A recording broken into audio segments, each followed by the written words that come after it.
Chapter 991. In other words, she seemed to be implying that Yun Shirshir was shamelessly trying to compete with her for the female lead role. She was clearly trying to embarrass Yun Shirshir. Lin Ji was obviously hostile towards her. She did not know at first that Yun Shirshir would be participating in this audition. Despite the fact that the female lead had already been internally selected for this audition, Lin Ji was still displeased with the actress. What? It was because they had both debuted not long ago, were both highly supported by the company and had the same style.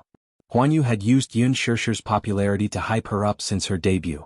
Of course, Yun Shirshir was unaware of this. The actress was aware of it though, and she was still brooding over it. No one was willing to let their popularity be used by their competitor. She broke out in a cold sweat, only to hear Yun Shirshir calmly say, "This show is very popular, so I'll join in the fun." Her relaxed and teasing tone easily dispelled the awkward atmosphere. Lin Ji was stunned, and her gaze on Yun Shirshir deepened. Her assistant urged her from the side. It was almost her turn for the audition. Lin Ji snorted, then turned around and left. Mushi's lips twitched. "I've decided not to be a fan anymore." She fumed. "That actress is so arrogant. She even deliberately made things difficult for you. I'm so angry." "All right, don't be angry. Shirshir, you must work hard and get the female lead role. Let's see if she still dares to look down on you." Yun Shirshir, however, was honest. "I don't think I have a chance."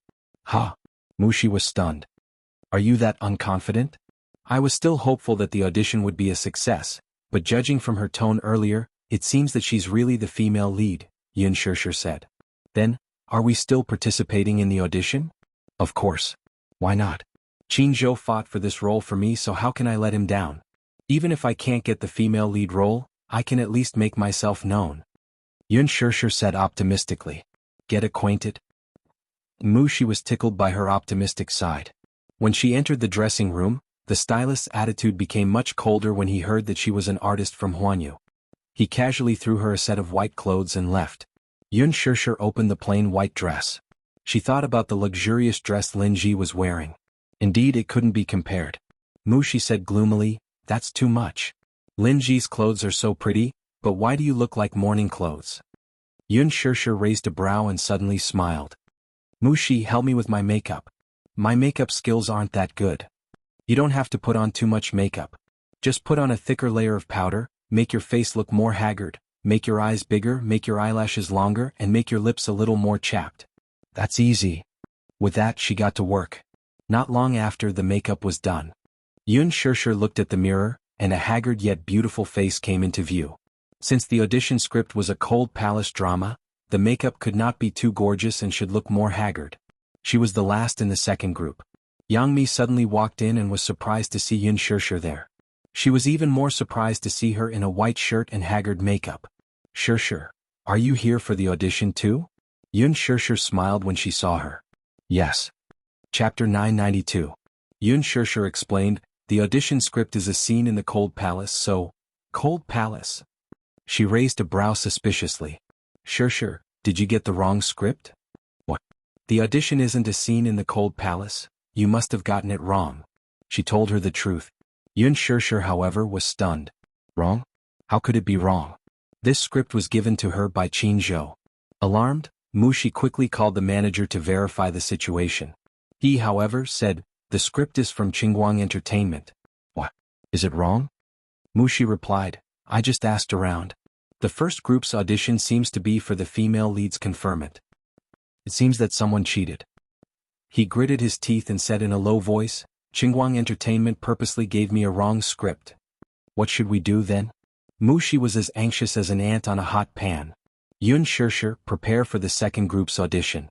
Someone knocked on the door to inform Yun Shirshir to prepare for the audition. The scene was in a deadlock for a moment. Mushi was even more anxious now. At this critical moment, the script was wrong. What should she do? "Why don't, Shirshir, we don't audition?" she suggested. Yun Shirshir exchanged glances with Yang Mi, pursing her lips. She calmly said, "Let's try." Yang Mi naturally understood what Yun Shirshir meant and said, "Since you're here, regardless of whether the script is right or wrong, if you leave like this, the production team will definitely think that Shirshir is throwing her weight around and disrespecting the production team. If this matter gets out, Shirshir's reputation will be tarnished." When Yun Shirshir reached the audition hall and walked in, the director's team who were seated at the table was stunned and frowned one after another. The audition script was for the conferment scene, so why was she dressed so plainly? Her makeup was also so haggard. Gu Xiaoyang looked at the name list. Yun Shishir. It turned out that she was the newbie recommended by Qin Zhou. Her looks and aptitude were not bad, but, Gu Xiaoyang said coldly, Yun Shishir, didn't you read the script? Which part is this? You didn't even read the script? He had no professionalism at all. Let's go, you're out. The producer patted the table. Yun Shishir bit her lip and said in a deep voice, I've read the script. When the producer heard this, he questioned, then why are you dressed like this? Yun Shishir couldn't possibly say that someone was behind this, could she? This producer looked very crafty and would definitely think that she was shirking her responsibility. Alright, I see that you didn't prepare seriously at all. You don't value this audition at all. You're out. The producer spoke as if he didn't intend to leave her any leeway. Yun Shishir bit her lips and frowned slightly. Although she was unwilling, she couldn't say anything. Just as he was about to leave, Gu Xiaoyang suddenly spoke. Hold on. Yun Shishir paused and decided to give him some leeway. Gu Xiaoyang flipped through the script and asked, which part are you preparing for? Yun Shishir replied, the part where I was sentenced to death in the cold palace. Alright, you can start then. The producer beside them was anxious. Director Gu? This person obviously doesn't value this audition, why are you? At least let her finish her performance. Gu Xiaoyang looked a little impatient. Are you the director or am I the director? The producer kept quiet. Gu Xiaoyang could tell that Yun Shishir had read the script and had read it very carefully. Chapter 993. Her snow-white outfit and haggard face were very suitable for the scene. Moreover, she was recommended by Qin Zhou. At the very least, he had to let her finish her performance for his sake. Yun Shishir thanked him gratefully. Thank you, director, for giving me this chance. Gu Xiaoyang folded his arms and casually said, start your performance. You have 3 minutes. Yun Shishir adjusted her emotions and quickly got into character. 10 years. 10 whole years. It's me. I've been by your side, risking my life with you, assisting you wholeheartedly. Finally, you ascended to the throne and obtained this vast empire, but what did I get? What did I get? I gave my all for you without any complaints or regrets, but in return I was imprisoned for 10 years. Now you actually want to kill me? Nailanyi, you're so heartless. Yun Shishir's eyes were ashen, but deep within them, there was a sinister hatred. The dramatic expression on her face was full of tension. Gu Xiaoyang crossed his arms in front of his chest and watched in silence. His expression was profound and no one could tell if he was happy, angry, or sad. When Yun Shishir left the audition hall, Mu Shi, who had been waiting outside, immediately went up to her. How was it? Did you pass? Yun Shishir looked at her calmly. No. You're eliminated directly? This result was too surprising. She was 100% confident in Shishir's acting skills. Mu Shi widened her eyes in shock. How did you get eliminated directly? Even if there was a mistake in the audition script with your acting skills, it's impossible for you to be eliminated in the first round. Did the director say anything? The director didn't say anything, Yun Shishir replied. It was the producer who announced the result directly. So, I should have known that the producer and investor are in cahoots. It's clear that Qingguang has already decided on Lin Ji as the female lead. Mu Shi scratched her head gloomily. Yun Shishir said, so, it's not surprising that I'm eliminated. After removing her makeup, Yun Shishir and her assistant left. In the car, Yun Shishir received a call from Qin Zhou. Shishir, I heard from Director Gu that you were eliminated? Yes. Yun Shishir's expression was very calm. After all, she had expected this and it was not unexpected. Don't be sad, Director Gu just called and praised you. He said that your acting skills are very good, but he revealed that this audition is just a gimmick and that they have already decided on the female lead. Yun Shishir said, it's Lin Ji, right? You know? Yes. Therefore I am not surprised by this result. Qin Zhou continued, Director Gu said that if you're willing, he can use his authority to cast you as the second female lead. What do you think? Will you consider it? Second female lead? In the script, the second female lead was the female lead's elder sister, Qin Xianhui. She was the #1 beauty in Western Liang and the daughter of the Prime Minister. She had a vicious heart and was extremely shrewd. On the surface she looked gentle and generous, but in reality she was an extremely vicious woman. In her past life she was the mastermind behind Qin Changle's death. After Qin Changle's rebirth, Qin Xianhui continued to plot against her. In the end, she suffered the consequences of her own actions. It was a role that tested one's acting skills but did not please the audience. Still, it was a very important role. Qin Xianhui's role was entirely to support Qin Changle's character. Yun Shishir frowned but did not say anything. Chapter 994. What is it? Qin Zhou calmly read a name over the phone. Mu Yazha. Yun Shishir could not help but clench her fists. She really liked the script of Lethal Beauty. However, the entertainment industry was like this. It was not about ability. More importantly, it was about background, means, and backing. This role should be a piece of cake for Mu Yazha, right? However, Yun Shishir could not help but feel hesitant. She did not really want to use Mu Yazha to get this role. The headquarters of Dishing Financial Group was located in the most luxurious area of Beijing's economic and trade center. The 99-story commercial building gave people a sense of majesty. Standing on the top floor of such a majestic building, one would feel as if they were looking down on the world. Of course, she did not know how terrifying Mu Yazha's net worth was. It was said that the entire Mu Group was equivalent to the country's commercial lifeline and the most important financial core in Asia. If the Mu Group made any moves, the entire financial world would be shaken. The Mu Group monopolized the country and was extremely powerful. Both the legal and illegal sides of the world occupied the vast territory. Mu Yazha held the power of life and death in the Mu Group. In the future, he would definitely become the owner of this highly anticipated business empire. In the luxurious office, Mu Yazha held the phone and leaned elegantly against the back of the chair. One of his hands was tapping on the table absent-mindedly. His long and narrow eyes were half closed. A deep and powerful voice came from the other end of the phone. It sounded a little angry. Yesterday, old Master Song called me and said that as an elder, you did not know what you were doing. He actually made his granddaughter suffer because of an actress of unknown origin. I don't care who that woman is. The Song family is the most important chess piece in your journey to becoming the head of the family.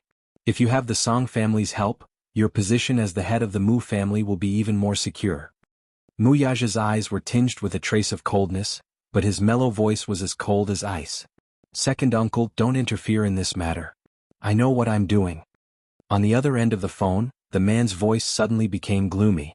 It's not that second uncle didn't tell you, but now that the Mu family is in trouble, you can't take any risks. You know, you're just the heir now, you haven't grasped the real power of the Mu Jia. I've always thought that you're smart and would never make a mistake. But don't you think you've handled this matter inappropriately? Of course, the Song family's old man may be exaggerating, but given Song Enya's status, I don't believe that he would be bewitched by a woman and offend the Song family. Mu Yazha lifted his sexy lips, his voice cold and full of sarcasm. Since when did I, Mu Yazha, need to rely on the Song family to strengthen my position?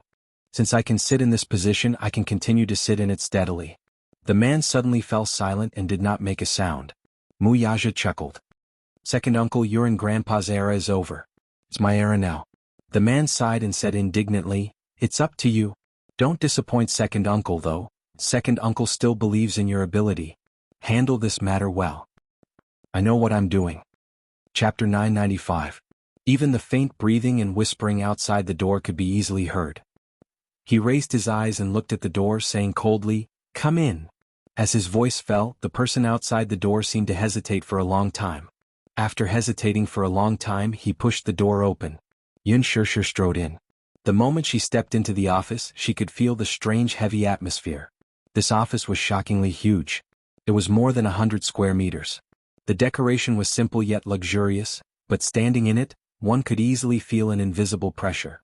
Even their breathing could not help but be suppressed. Yun Shishir looked at the man sitting at the desk.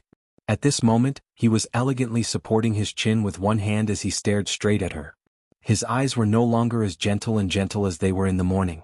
They were so deep and dark that one would not dare to look directly at them. His expression was as cold as ice. His icy gaze swept past Yun Shishir and Mu Shi, who were standing at the door. A strong aura swept over them. Mu Shi was intimidated by his gaze and broke out in a cold sweat. The emperor-like aura emanating from him made her feel timid. She could not help but hide behind Yun Shishir. "I'm Chairman Mu." Mu Shi had just opened her mouth when she saw his pair of eyes as dark and gloomy as a black fog. They were very deep, very dark and cold. She could not help but lower her head in shock, not daring to speak. "Get out. I don't like to be disturbed when I'm working." Mu Yazha narrowed his eyes and knocked on the table. His cold gaze fell on Mushi. His tone was very calm, but it revealed a majestic aura that made one unable to look directly at him. Just a few words made Mushi break out in a cold sweat.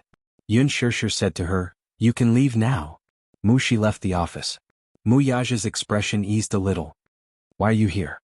Muyaja swept a glance at Yun Shirshir. However, at this moment he was clearly not in a good mood as his face was gloomy. He did not like to be disturbed when he was working. This was especially true when he had an argument with his second uncle earlier. He was in a very bad mood. "Am I disturbing you?" Seeing this, Yun Shirshir saw that the man was constantly emitting a low pressure.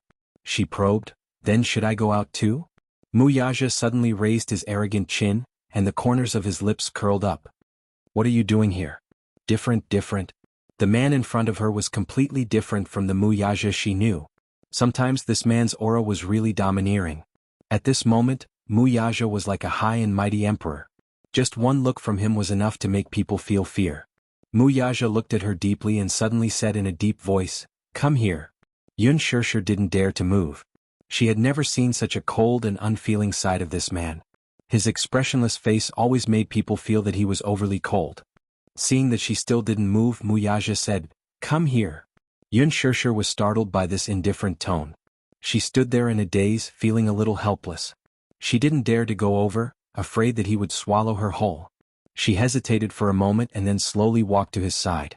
The chair was turned around and he pulled her into his embrace. She cried out in surprise as her waist was firmly held by him, and her whole body was locked in his embrace. Chapter 996. The man bent down and bit her earlobe. His long fingers pinched her chin, forcing her to look up at him. Muyaja's voice was low and charming. "What's with that look? It's as if I'm going to eat you alive." "Because you don't seem to be in a good mood." Muyaja closed his eyes slightly, and a trace of fatigue appeared on his face. "I'm a little tired." He had 3 video conferences in the morning, followed by a series of tedious affairs. It was inevitable that he felt a little frustrated. Yun Shirshir reached out and rubbed his temples. The moderate amount of strength was just enough to relieve his faintly tense nerves. "Are you feeling better?" she asked when she saw him frowning. "I'm feeling better." Muyaja opened his eyes, grabbed her chin and kissed the corner of her lips. "Are you looking for me for something?" Yun Shirshir nodded. Suddenly she shook her head. Muyaja laughed. He did not know what she wanted to say. "Is there anything?" Yun Shirshir did not mention that matter to him in the end. She wanted to get rid of him and get the role in Lethal Beauty for her. However, after thinking for a while, she did not say anything. She curled her lips and smiled. "It's nothing." "What? I want to see you." "Can't I? Did I disturb you? Are you unhappy?" Muyaja scratched the bridge of her nose. "You can come whenever you want." After that, he bent down and kissed her lips. It was just a small bite. The tip of his tongue ran over her lips wantonly. It was a charming kiss. She pushed him away. "When do you get off work?" 5 o'clock. "Okay. I'll wait for you." After that, she went back to the sofa obediently. She picked up a magazine and flipped through it. She planned to wait for him to get off work and go home together. Minyu suddenly knocked on the door and walked in. He saw Yun Shirshir sitting on the sofa. She smiled and nodded. Then she came to him and said slowly, "Boss, CEO Wang of Huafeng Appliances invited you for dinner tonight." "I'm not going." "But this dinner is very important. You've already rejected him 3 times. If you reject him again, I'm afraid you won't be giving him face. This isn't good, right?" Muyaja frowned. CEO Wang of Huafeng Electric Appliances had invited him 3 times, but he had turned him down one by one, because someone was waiting for him at home. Therefore he turned down all the dinners that night. Yun Shirshir looked up. "Muyaja, go ahead." "Huh?" He raised his eyebrows. "Can I go with you?" Muyaja raised his eyebrows. "You're willing to accompany me?" "Yes." On the way to the dinner, Yun Shirshir sat in the front passenger seat and said nervously, "This seems to be my first time attending a dinner party. I'm a little nervous." "Muyaja, this stupid woman, is just a dinner party. What's there to be nervous about?" Yun Shirshir turned her head and asked, "What do you think I should do if I get forced to drink?" Muyaja raised his eyebrows and rubbed her head lazily. He smiled and said, "I'd like to see who dares to force you to drink." Yun Shirshir was stunned. The so-called dinner party was a social gathering at the table. It was a clash of interests. As the CEO of Mu Group, this kind of thing was commonplace. In China there was such an unspoken social circle. A group of people would sit at the table and talk about business and interests over wine. Chapter 997. This time, it was nothing more than the boss of a financial group who had made a wrong decision a few days ago and caused quite a bit of trouble. Hence, he quickly gathered a group of friends and booked a private room at a 5-star hotel, hoping that Mu Yaja would lend a helping hand. At the table, Yun Shirshir finally understood the meaning behind Mu Yaja's words. It was different from what she had imagined. Indeed, no one dared to force her to drink. After Mu Yaja introduced her, the group of men in suits looked at her in awe.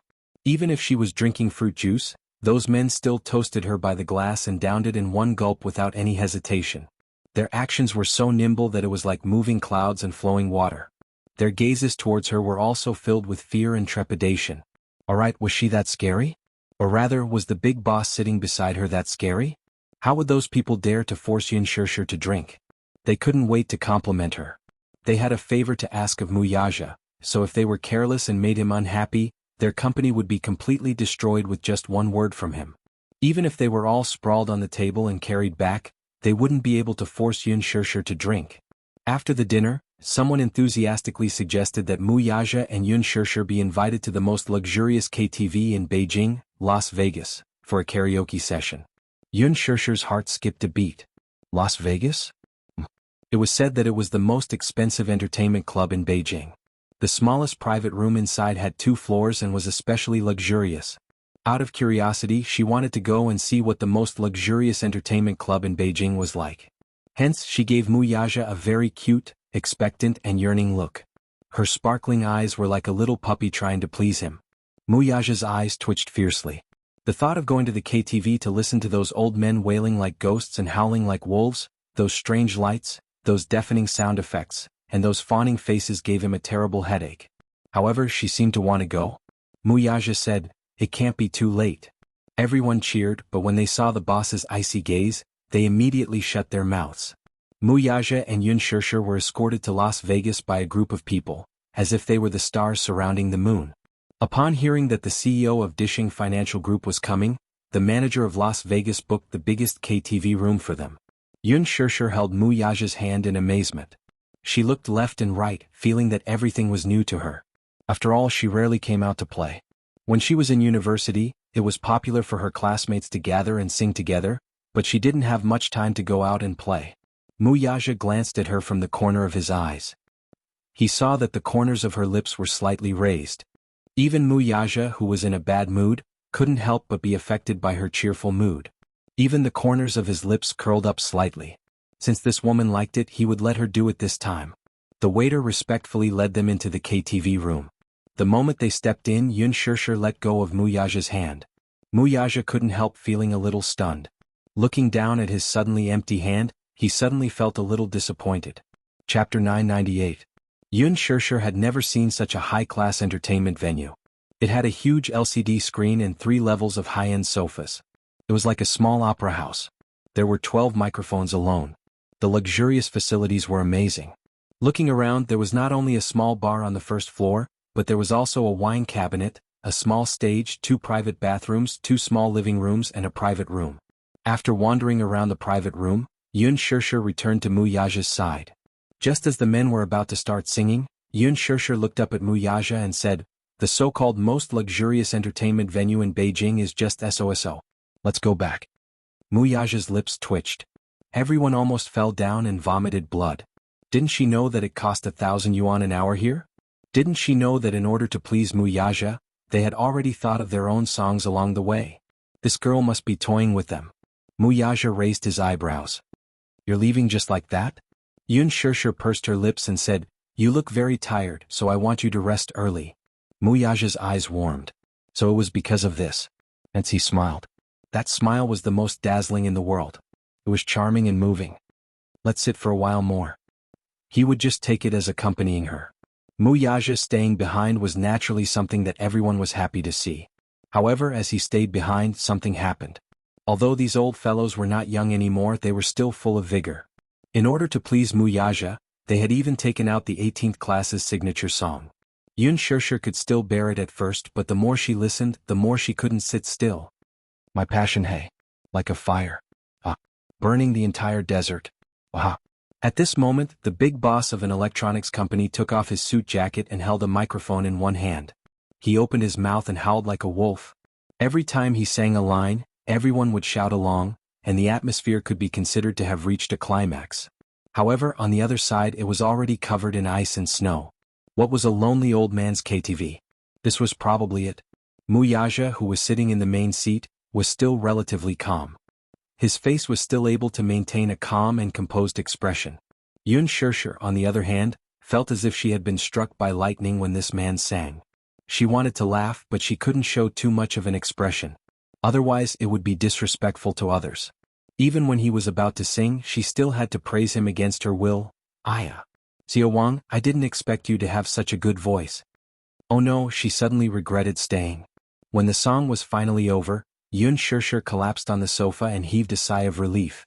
She could not even laugh as her stomach hurt terribly from holding it in. Then a few people pushed the microphone to a relatively young man. It was said that he was the son of a consortium.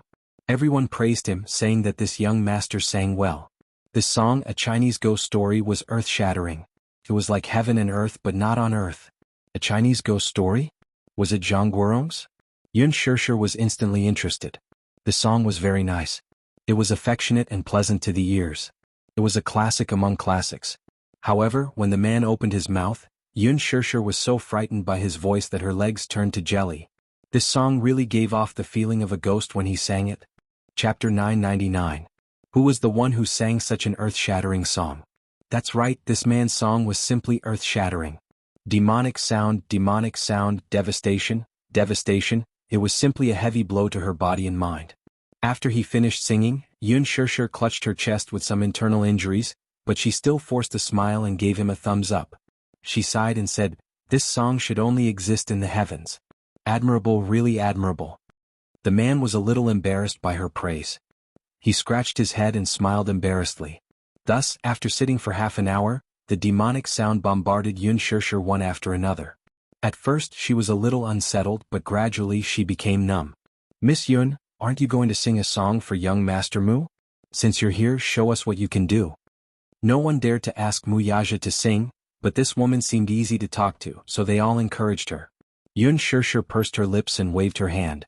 She smiled and said, "I'd better not sing." Muyaja suddenly smiled and said, "I want to hear it." Yun Shirshir was stunned and turned her head mechanically. No way, he's just going to undermine me like this? With Muyaja's words, everyone became bolder and more enthusiastic. "Miss Yun, young Master Mu has already said just sing one song." "That's right, don't be shy, we're all on the same side." On the same side, my ass." But, Yun Shirshir suddenly walked to the karaoke machine and sat down. Since Muyaja wanted to hear it, then she would take care of it. She chose Mo Wenwei's song, which was also Yun Shirshir's favorite and the most emotional song. The lyrics were very touching. There were many different versions of this song. She had heard Qi Qin sing it since she was young, but she preferred Mo Wenwei's version. She picked up a clean microphone at the side, those men didn't spit on her, and sat on the small stage. The quiet piano music suddenly played, and the huge private room suddenly became silent. Holding the microphone, Yun Shirshir sang along with the accompaniment of the music affectionately. "A long, long time ago you owned me and I owned you. A long, long time ago, you left me to soar in the distant sky. The outside world was very exciting. The outside world was very helpless. When you think the outside world is wonderful, I will give you my best wishes here. Every time the sun sets, I always look forward to you here. Although it was raining in the sky, I am still here, waiting for your return." Yun Shirshir's voice was very soft, but it faintly revealed a sense of vicissitudes, floating, ethereal and mellow, so it was very suitable for such a quiet song. She sang very emotionally and was very engrossed in the song. She was like an affectionate singer who used her soul to interpret the song. She sang this song as if it was her own song. Everyone was deeply attracted by this beautiful voice. Even Muyaja's eyes could not help but darken a little. The meaning of the lyrics of this song was very simple, but it was beautifully written and very sad. These people were the bosses of big companies. Some of them had inherited the family business and lived a wealthy life.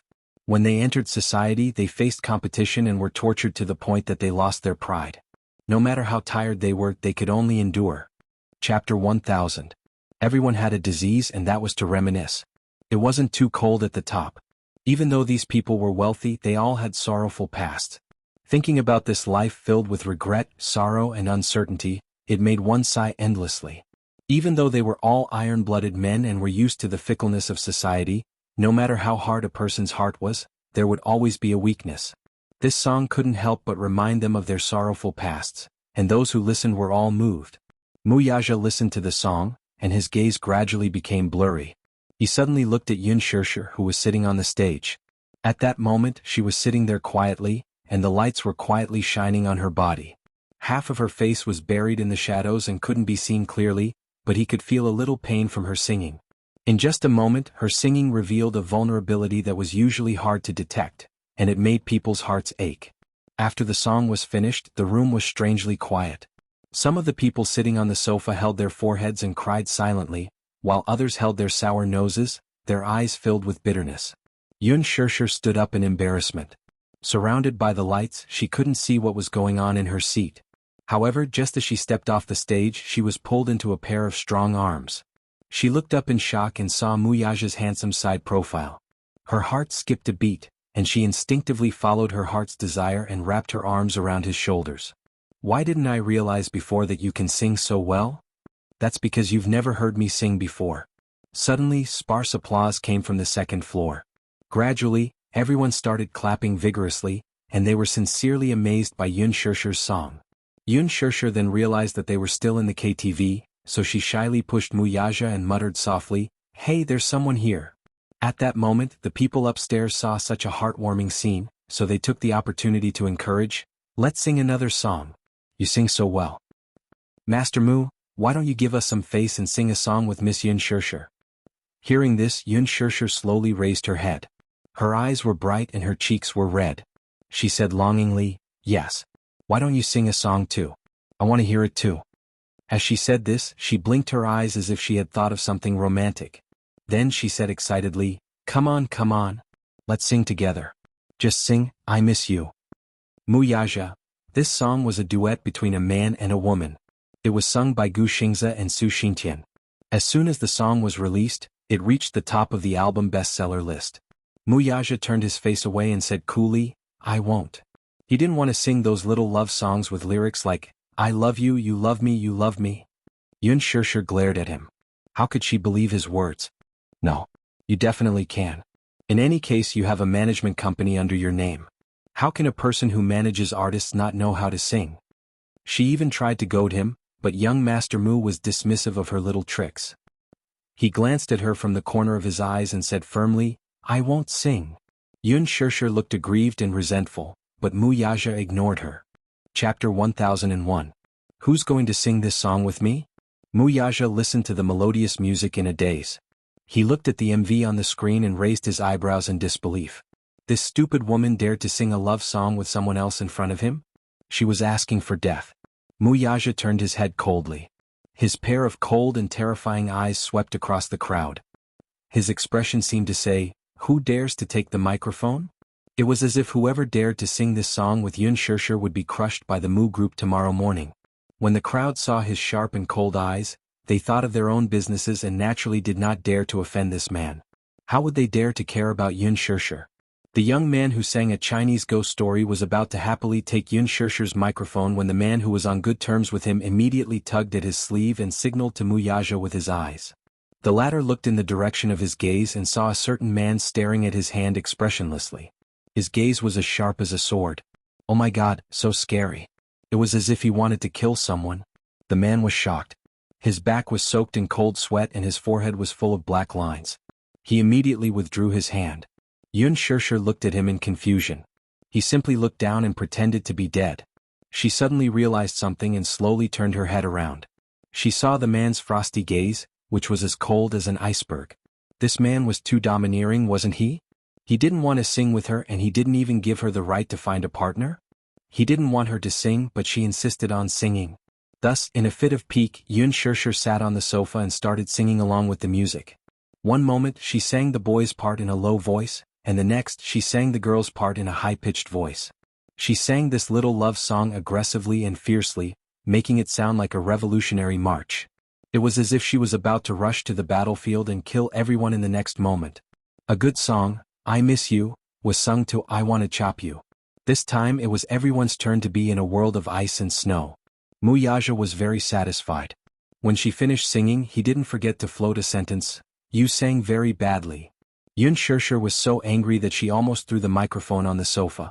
When they came out of the KTV, Yun Shirshir was still a little unhappy. Muyaja walked in front with large strides and she followed behind him slowly. She was unwilling, and her eyes were filled with resentment, like a resentful woman in the palace. "You're not even willing to sing with me? Muyaja, you're the worst." Muyaja walked in front and heard Yun Shirshir grumbling bitterly. She seemed to be complaining and complaining at the same time. That resentful look on his face was as if he had done something extremely heinous. It wasn't that he was unwilling, but he had never sung before. Since he was young, he had many opportunities to go to KTV or audiovisual entertainment centers, but he had never opened his mouth. When he grew up and took over the company with his prominent position, who would dare to invite him to sing? Chapter 1002. Muyaja could not help curling his lips into a smile when he saw that she was still sulking. Yun Shirshir saw that there was a deeper meaning in his smile and misunderstood that he had some bad intentions or that he was unhappy with her squeamishness. Thus, she quickly put on a coquettish smile and probed, "What's wrong with you?" "Nothing." His large palm caressed her forehead. Muyaja smiled devilishly. "Are you still angry?" Yun Shirshir snorted coldly. "I just want to hear you sing. You can't even fulfill such a small wish of mine." Muyaja looked at her seriously from head to toe as though he was disgusted. Yun Shirshir's face was completely dark. "You must be tone-deaf. That's why you refuse to sing." The man raised his brows slightly. "No matter how tone-deaf I am, I still sing better than you." Seeing that Yun Shirshir was silent, Muyaja couldn't help but smile. He reached out slightly and pulled her into his embrace with his long arms. He caressed her forehead lovingly and smiled. "All right, let's go home." Yun Shirshir couldn't help but smile because of his action. She felt sweet and satisfied. This man's palm wasn't as cold as it used to be. It was very warm. She was a little greedy for the warmth of his palm. Yun Shirshir took the initiative to reach out and grab his hand, interlocking their fingers tightly. Muyaja smiled and held her hand. This action warmed Yun Shirshir's heart again. She smiled and held his hand even tighter. Her heart was filled with satisfaction. She thought that it would be great if they could continue like this. She wanted time to stop at this moment when the two of them were holding hands. Late at night it was quiet. The sky outside the window was dark. In the silence, the sound of the night breeze could be heard faintly. Xiao Yichen stealthily opened the bedroom door and leaned all the way to the master bedroom. He pressed his ear against the door and listened carefully for a while before quietly sneaking back into the bedroom. Yun Tianyu, in his casual attire, stood by the window with his hands in his trouser pockets. Xiao Yichen walked behind him and said with a smile, "Daddy and Mommy are already asleep." "Shoo." Yun Tianyu gave him a sidelong glance and signaled, "Go and lock the door." "Yes." Little Yichen locked the bedroom door from the inside. Yun Tianyu pulled open the floor-to-ceiling window, and the two lads jumped out of the room from the balcony. They then went around the backyard and left the villa. At the entrance of the villa, Li Hanlin's car was parked quietly. Li Hanlin was called over by Yun Tianyu in the middle of the night. He could not hide his tiredness and yawned a few times. Yun Tianyu opened the car door and sat in the back seat with Xiao Yichen. Coincidentally, the little lad caught Li Hanlin's yawn and could not help raising a brow. "Agent Li, are you not awake yet?" Yu Yu's voice was deep. Li Hanlin shuddered at his words. He immediately sat up straight and pretended to be energetic. "No, I'm still energetic." "That's good." Yu Yu snorted. Xiao Yichen added, "Don't drive when you're tired." Li Hanlin broke out in a cold sweat. These two lads knew a lot. "Director Yun, where are we going?" Li Hanlin turned his head and asked with a fawning look. Yun Tianyu leaned against the back of the seat elegantly with his arms crossed. With a cold expression he answered, "King Lin Bar." "What are you going to do?" Li Hanlin saw that his eyes were cold and he seemed to be aggressive. "You're in charge of driving." Chapter 1003. Xiao Yichen sneered, clenched his fists and flexed his muscles. "Uncle, we don't have much time. We have to rush back in 2 hours. Don't dawdle." Li Hanlin's lips twitched violently. He stepped on the accelerator and the car sped away. Just as the car reached the entrance of the bar, Li Hanlin was frightened by the lineup before him. Not far from the bar's entrance stood a few hooligans. They looked like delinquents. At a glance there were about a dozen of them. They looked rather stylish. "Hooligans?" Li Hanlin was still in disbelief when he saw Yun Tianyu push open the door and get out of the car with Xiao Yichen. "Director Yun, where are you going?" "Wait in the car. Don't follow me." Yun Tianyu turned around and gave this order. Even though Li Hanlin was full of doubts, he still obeyed the order and waited in the car. Yun Tianyu and Xiao Yichen walked over. Li Dongqiang saw them and immediately welcomed them with a fawning smile. "Little brother, you're here. Why are there so many people here?" Yun Tianyu frowned, clearly surprised. Li Dongqiang pursed his lips and smilingly said, "I'm afraid that we don't have enough manpower." "It's okay, we're all brothers. It's no big deal to have more people here. It's a show of strength." He paused, raised his eyebrows and carefully probed, "Little brother, are you looking for me to teach someone a lesson?"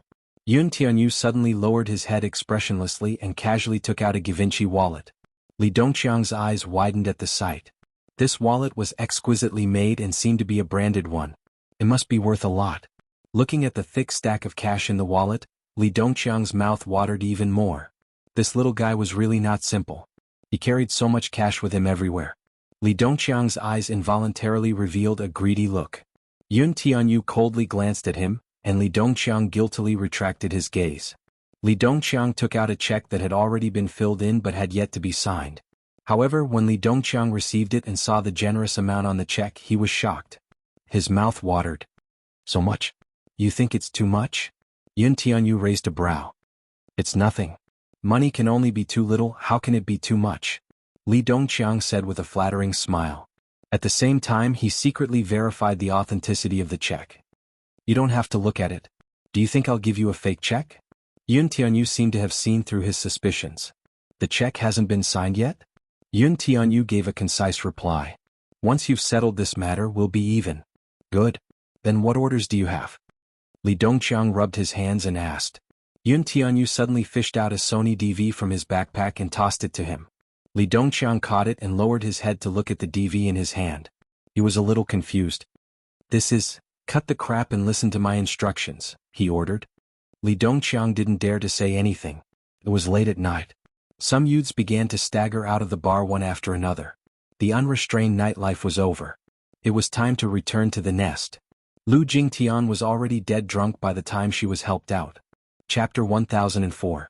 Many of Yun Shirshir's fans even meticulously watched every detail of the show and made gifs of all the little tricks she had done to Yun Shirshir, which went viral on Weibo. Following this, netizens began to denounce her with righteous indignation. Many of them even dug out her family background. As a newcomer who had just debuted, her acting skills had always been questioned. Ostracizing fellow actors and bullying newcomers, netizens dug up all kinds of things about her past. As such, the army of public opinion crushed her pitiful fan club overnight. No matter how the PR team behind her tried to clear her name, the netizens did not seem to buy it. Instead, they accused her of using Yun Shirshir to hype herself up. Hype. She used Yun Shirshir to hype herself up? She was really wronged in this regard. Indeed, artistes needed exposure. Many would even use scandals to hype themselves up. Lu Jingtian was different though. She had always been very concerned about her image in front of the public. Her team also intended to create an image of her as a pure starlet, trying their best to cover up her dark spots so that she could present a better side to the public. Unfortunately, she did not live up to expectations. Her scandals exploded on the internet one after another. It was simply one after another, too many to enumerate. Lu Jingtian has no acting skills to speak of. She's not even worthy of being called a vase. She's so ugly and unrecognizable. One look at her nose and eyes and you can tell that she's based on a baby. The key is that she hasn't done the surgery yet. How can she compare to Shirshir? She's quite scheming, huh? Doge, at the very least, vases are good-looking and exquisite. How can that ugly woman be called a vase? Don't insult a vase. Is it that exaggerated? I've seen the trailer for The Green Apple, and she looks pretty good in it. That's just makeup, okay? I saw her bare-faced face in a candid photo taken at the airport. It's unspeakably ugly. She looks like an old woman without makeup. The reason why she can get so many resources when she debuted is because her father is a senior executive in Huanyu. This is a classic example of opening the back door. I heard that when Lu Jingtian debuted in the past, she wanted to tie her name to Gu Xingze for publicity purposes. Gu Xingze didn't even look at her. Nonsense. If Gu Xingze and Lu Jingtian are tied together to create hype, it'll be so degrading.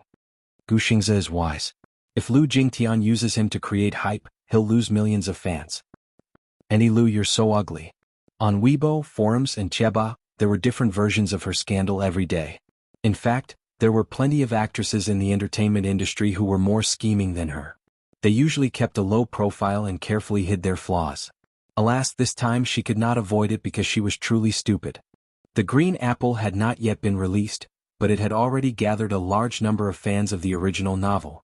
As the winter/summer couple, many fans of the original novel were very supportive of Gu Xingze and Yun Shishir being a couple. Lu Jingtian had interfered and ostracized Yun Shishir on the show. Was she not inviting criticism for herself? Chapter 1005. As a result, she was in a bad mood these few days. She spent several nights at the bar, feeling dispirited. Her friend helped her to the door when she suddenly felt her insides churning. Pushing her friend away, she stumbled to the entrance of the alley and vomited while leaning against the wall. Her friend frowned. Accompanying this willful Missy out for a drink was really a tough task. He walked to the intersection and hailed a taxi, but she was nowhere to be seen. He could not help but feel strange. When he reached the entrance of the alley, a fishy smell hit him in the face.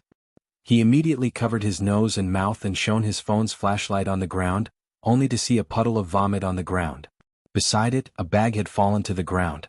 He picked up the bag. It belonged to her, but she was nowhere to be found. Where did she go? He looked all around but couldn't find her. He was immediately frustrated. A black car sped along the road. Li Dongqiang's eyes darted to the rearview mirror as he drove. Yun Tianyu sat in the front passenger seat while Xiao Yichen sat in the back seat. Beside him was the unconscious Lu Jingtian. She lay limp in the seat with her hands and legs tied tightly with ropes. Her eyes and mouth were covered with a black cloth. Li Dongqiang was deeply shocked. Is this a kidnapping? How exciting. This lad is so daring at such a young age. Although he was in the triad, he was, at best, a hooligan. He had done many petty thefts, but there were some things he dared not do. Even though he had killed people before, they were all civilians. He looked at this woman, who was dressed in branded clothes and seemed to be rich, and could not help but feel nervous. He was a typical bully and feared the strong. He was most afraid of offending big shots that he should not offend. He had learned his lesson from offending Yun Shishir the last time. Thus he asked, if we do this, won't we blow things up? What are you afraid of? Yun Tianyu gave him a sidelong glance and casually asked, you're so timid, yet you're still in the triad? Li Dongqiang replied resentfully, although I'm in the triad, I still haven't made a name for myself. I have to take a detour whenever I meet those big shots. At this moment, he was completely unaware that there was a major character sitting beside him. Although this big shot was a little young, Yun Tianyu snorted and did not bother with him again. Li Dongqiang still wanted to say something, but Yun Tianyu cut him off impatiently. Cut the crap. I'm letting you do this so naturally I can ensure that nothing happens to you. His tone was like that of a king, shocking Li Dongqiang. Were all kids these days so powerful? His methods were even more professional than his. Xiao Yichen, who was standing behind him, seemed to have transformed into Yu Yu's little fanboy. This little brother of his was really amazing. His style of doing things was just like his father, ruthless and merciless. He liked it. He turned to look at Lu Jingtian and snorted. He didn't like people who bullied his mommy. Therefore he would not show any mercy. The car sped to a stop on East Street. Li Dongqiang, who was guarding a gambling den, alighted from the car and carried her into a small, dark room inside. As soon as he entered the room, Li Dongqiang threw him onto the bed. The bed was made of metal and was very hard. Li Dongqiang did not go easy on her. With a toss and a bump, she woke up with a start. However, perhaps because she had drunk so much, she was still drunk and had yet to recover her senses. Chapter 1006. A basin of cold water was the first to splash on her. The piercing coldness made her more clear-headed, and she opened her eyes abruptly. The black cloth covering her eyes fell off. Her vision slowly overlapped and became clear again. The dark room was airtight, and only a weak chandelier was lit. Hence, she could not see clearly where she was at that moment. The chandelier was an ordinary chandelier. It swayed gently from time to time, causing the room to flicker with light and shadow. It reminded one of the classic scenes in horror movies. Lu Jingtian shuddered in fright and sat up abruptly on the bed. Unaware that her limbs were tied up, she lost her balance and rolled off the bed. Ugh! She cried out in pain. Li Dongqiang glanced at her coldly and signaled with his eyes. His men walked forward and threw her back on the bed. Ugh, ugh. She opened her mouth in shock, but it was gagged, so she could not make any sound. She could only whimper as if she were begging for mercy. Yun Tianyu and Xiao Yichen entered the room as well. Li Dongqiang immediately ordered someone to bring a sofa chair over. Yun Tianyu sat on it and slowly raised his head to meet Lu Jingtian's frightened eyes. When Lu Jingtian saw Yun Tianyu and little Yichen, for some reason, her fear faded a little. It was hard for people to be wary of those weaker than them. She was still wondering who had kidnapped her here, but when she saw Yun Tianyu and little Yichen, she was no longer so afraid. Instead, her tense emotions relaxed a little. Still, it was not without surprises. How could it be these two rascals? Were they the ones who tied her up and brought her here? How did these two rascals manage to do it? What did these strange, ferocious-looking men have to do with the two children? She was full of doubts. In her eyes, Yun Tianyu and little Yichen were merely 7-year-old children. They had not even graduated from kindergarten, so they could not do anything to her. She only saw this inexplicable scene as a farce. Alas, she was wrong. Some people looked weak, but they were not necessarily weak. On the contrary, it could be very powerful. Yun Tianyu glanced at her. His eyes were extremely cold and his face was filled with disgust. He stared at her and asked, "Are you awake?" His voice was so cold that it was as if 10,000 feet of ice had frozen over. Lu Jingtian nervously shook her head subconsciously, but when she realized what he was asking, she hesitantly nodded her head. Little Yichen sneered from the side. "Bad woman." Lu Jingtian was infuriated. Just as she was about to lash out at him, she realized that her mouth was gagged and could only let out a few muffled moans. Yun Tianyu ordered, "Let her talk." Thus, Li Dongqiang walked forward and removed the gag from her mouth. Lu Jingtian was finally able to speak, and the first thing she said was explosive. "Hey, you two brats, what are you trying to do? Why did you tie me up and bring me here? What kind of game are you playing with me?" She was originally dead drunk. After vomiting out a stomach full of filth, she had just sobered up a little when she was knocked out by a stick. When he woke up, he was splashed with a basin of ice water. Naturally, he became more clear-headed. However, the alcohol did not completely subside. She spoke very harshly in her drunken state. Chapter 1007. Hurry and loosen the rope. Let me go home. She demanded fiercely, purely trying to scare them. Yin Tianyu smiled. "The game isn't over yet, how can I let you go home?" Lu Jingtian was taken aback by his mature tone and cold words. "If you two rascals continue to mess around, I'll tell your daddy." Yun Tianyu sneered and then leisurely said, "Fine. Go ahead and sue them." She was stunned. "Aren't you afraid that your daddy will spank you?" She clearly did not realize what was going on, so she was at a loss for a moment. What were these two rascals up to? "Xiao Yichen, isn't she disgusting?" Yun Tianyu suddenly turned his head and asked. Xiao Yichen spat, "She's disgusting." He paused for a moment before adding, "Anyone who bullies mommy is guilty of the most heinous crime." Finally, he used the right idiom. This was not the main point though. The main point was that there was no need to hide the murderous look in Xiao Yichen's eyes. She was frightened by his gaze. "What are you guys trying to do? Thanks to you, mommy has 32 wounds on her body. Today I'll pay you back double." With that, Xiao Yichen stepped forward and grabbed his mother's hair. In the past, he was extremely disdainful of using such despicable means like grabbing someone's hair. However, his younger brother said that he would give her a taste of her own medicine. Since his mommy's hair was ripped off, there was no need for him to be merciful. He wanted this evil woman to have a taste of the pain of having her hair ripped off. Lu Jingtian shrieked in pain at the sharp pain coming from her scalp. "What are you guys trying to do? Let go. It's painful." Xiao Yichen did not waste any more words. He grabbed her hair and threw her to the floor. She did not know where this kid got his strength from. She weighed more than 50 kilograms, yet he lifted her with one hand. "What are you guys doing?" she shrieked. Her ear-piercing scream reverberated through the room. "So noisy." Yun Tianyu frowned in disgust. Li Dongqiang immediately understood and stepped forward to cover her mouth again. Xiao Yichen said angrily, "Bad woman, you know pain too. But I saw that when you bullied my mommy, you didn't hold back either." Lu Jingtian continued to whimper, as if she finally understood that the two were here for revenge and realized the seriousness of the matter. Xiao Yichen was about to make a move when he saw the woman's face, which was filled with fear and hatred, and suddenly felt awkward. He suddenly put down his fist and returned to Yu Yu's side with a gloomy expression. He pouted and looked unhappy. "What's wrong?" Yu Yu glanced at her. "Disgusting." "My hands are dirty," Xiao Yichen said with a frown. Besides, if I touch her, her bones will fall apart. These words were not wrong. Xiao Yichen's punch was equivalent to 80% of a grown man's strength. What kind of concept was that? If he punched her more than 20 times, she would surely have a few broken bones. Moreover, he was a man. It was rather ungentlemanly for a man to hit a woman.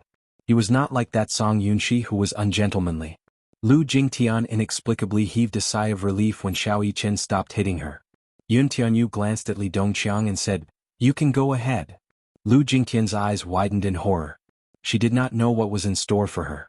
Chapter 1008. I'll wait for you outside. With that, he left with Xiao Yichen.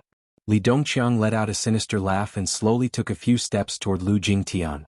The fear in her heart increased exponentially. Initially, she thought that this was a prank by the two children, but now she no longer thought so. He walked up to her, slowly squatted down and removed the black cloth from her mouth.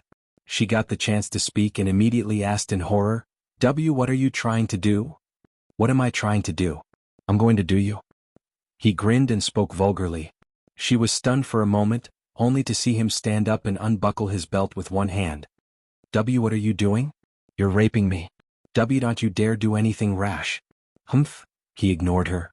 Lu Jingtian's lips trembled as her eyes darted around in panic. She suddenly understood the current situation. If she were to maintain her overbearing attitude from before, she would not be able to escape. It was just a matter of dying a little faster. She did not understand what these two rascals wanted to do to her, but the murderous look in Yun Tianyu's eyes was definitely not a prank. She raised her head and looked at Li Dongqiang with a smile. How much do you want?" Li Dongqiang froze. "Those two rascals gave you the money, right? That's why you... Let me tell you, I have a background. My father is powerful and influential. You better not offend me. Otherwise you'll regret it." This was the only possibility she could think of. Xiao Yichen was rich.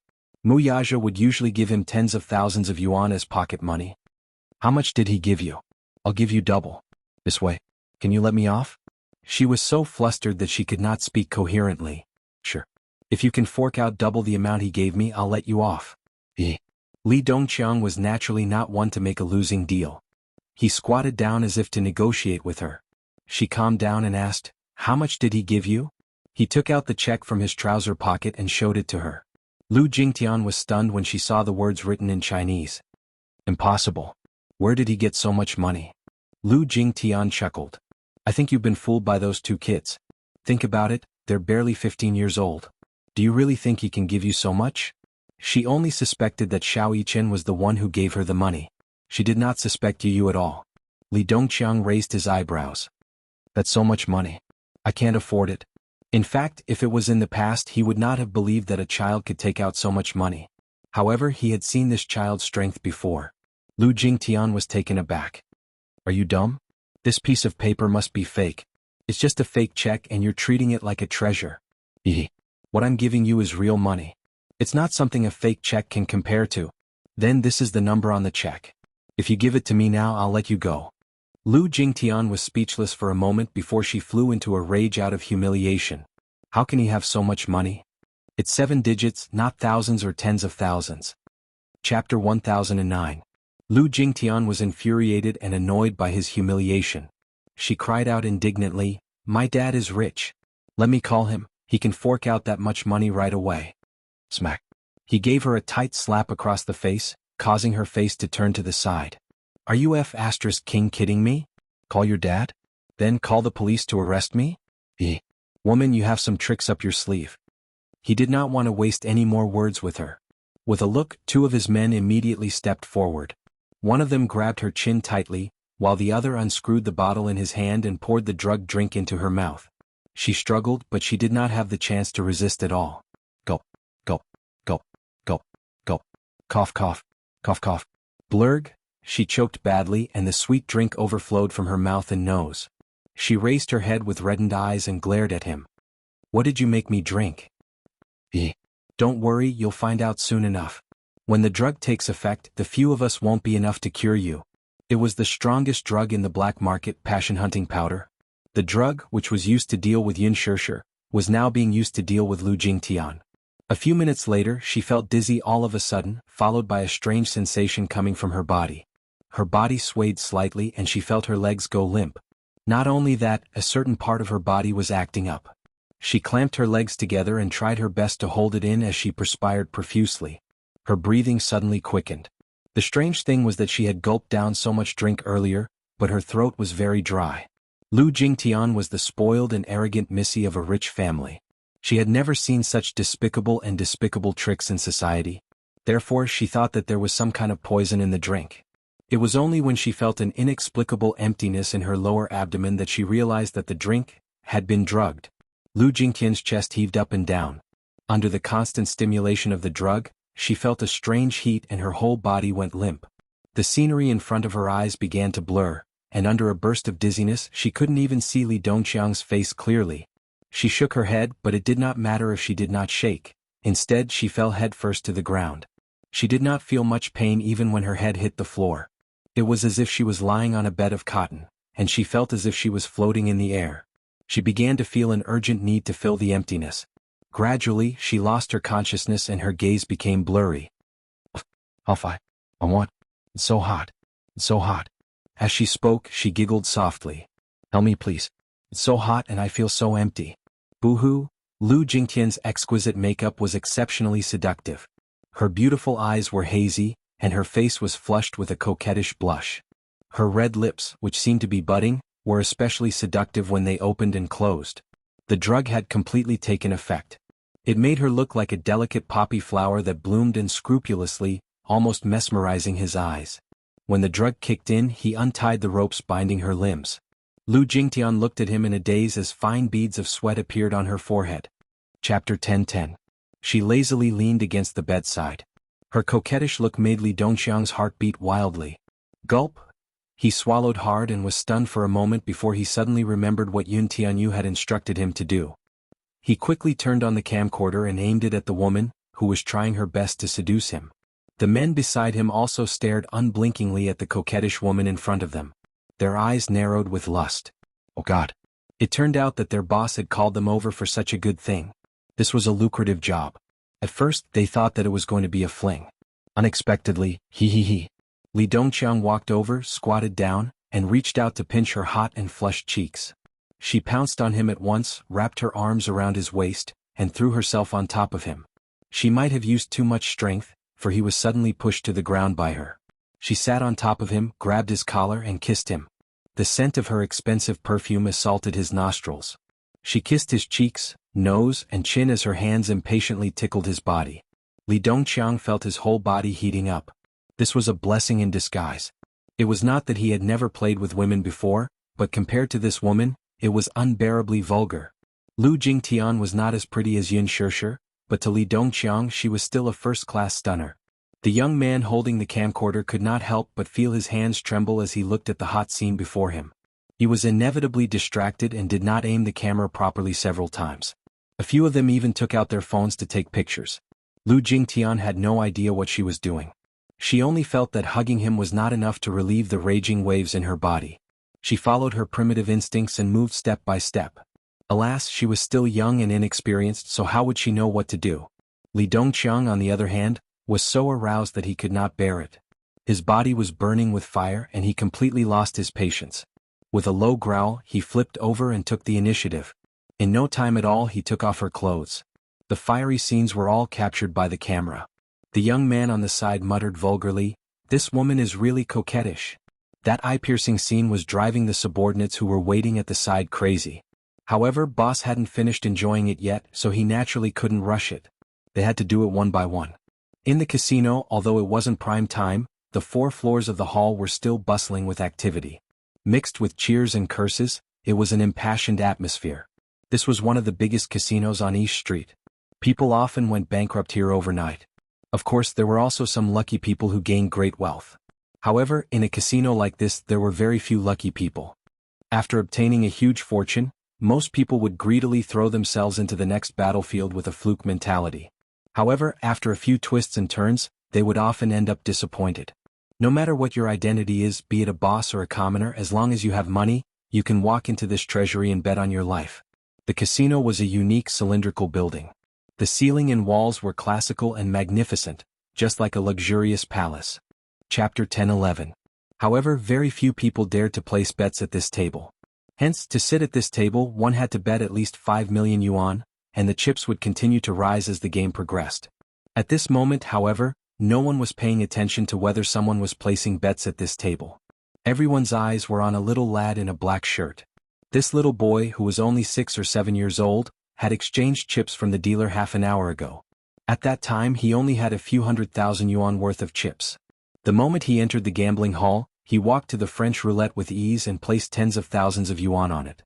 His nonchalant expression made it seem as if gambling, to him, was just a simple game. Xiao Yichen stood nervously beside Yu. Earlier he was bored waiting outside the door, so he said that he wanted to take a look around the casino. Seeing that it was interesting, he exchanged chips to relieve his boredom. At that time, no one paid much attention to him. Most of them thought that he was just an extremely naive little lad who dared to enter the casino after stealing so much money from somewhere. Gambling at such a young age, he was truly a wastrel. A kind-hearted person stepped forward to persuade him, but Yu merely replied unhurriedly, "He. I'm just casually playing." Casually playing? This was a slang in the casino. Usually, those who said this were here to challenge the place. Which one of the people standing here hadn't gambled for more than 10 years? Without so many years of experience, who would dare to roll up their sleeves and roll the dice here? This little lad with a mere few 100,000 yuan, which was not even enough to open the table, dared to spout such arrogant words here. He was young and did not know the rules, yet he wanted to challenge the place? What a joke. Many people mocked and ridiculed him, but Yu merely crossed his arms and leaned lazily against the table. His lips curled into a devilish smile as he pushed all the chips to the table, making people feel guilty. Staking it all on one throw? The banker's eyes could not help but reveal a trace of contempt. The roulette spun once and everyone turned pale with fright. Unexpectedly, Yu won the first round and earned a lot of money. Yu accepted the bet without a change in his expression. His face was still wearing a nonchalant smile. His expression was calm, and yet it was not a smile. He looked at the money he had won and shook his head helplessly. He said mildly, "I was just lucky." Under everyone's dumbfounded gaze, he immediately threw all his capital and the chips he won on the table, as if he was going to continue the game. The banker looked at him and thought to himself that it was just a fluke.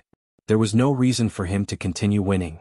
Everyone placed their bets, and after a few rounds, Yu's chips became more and more impressive.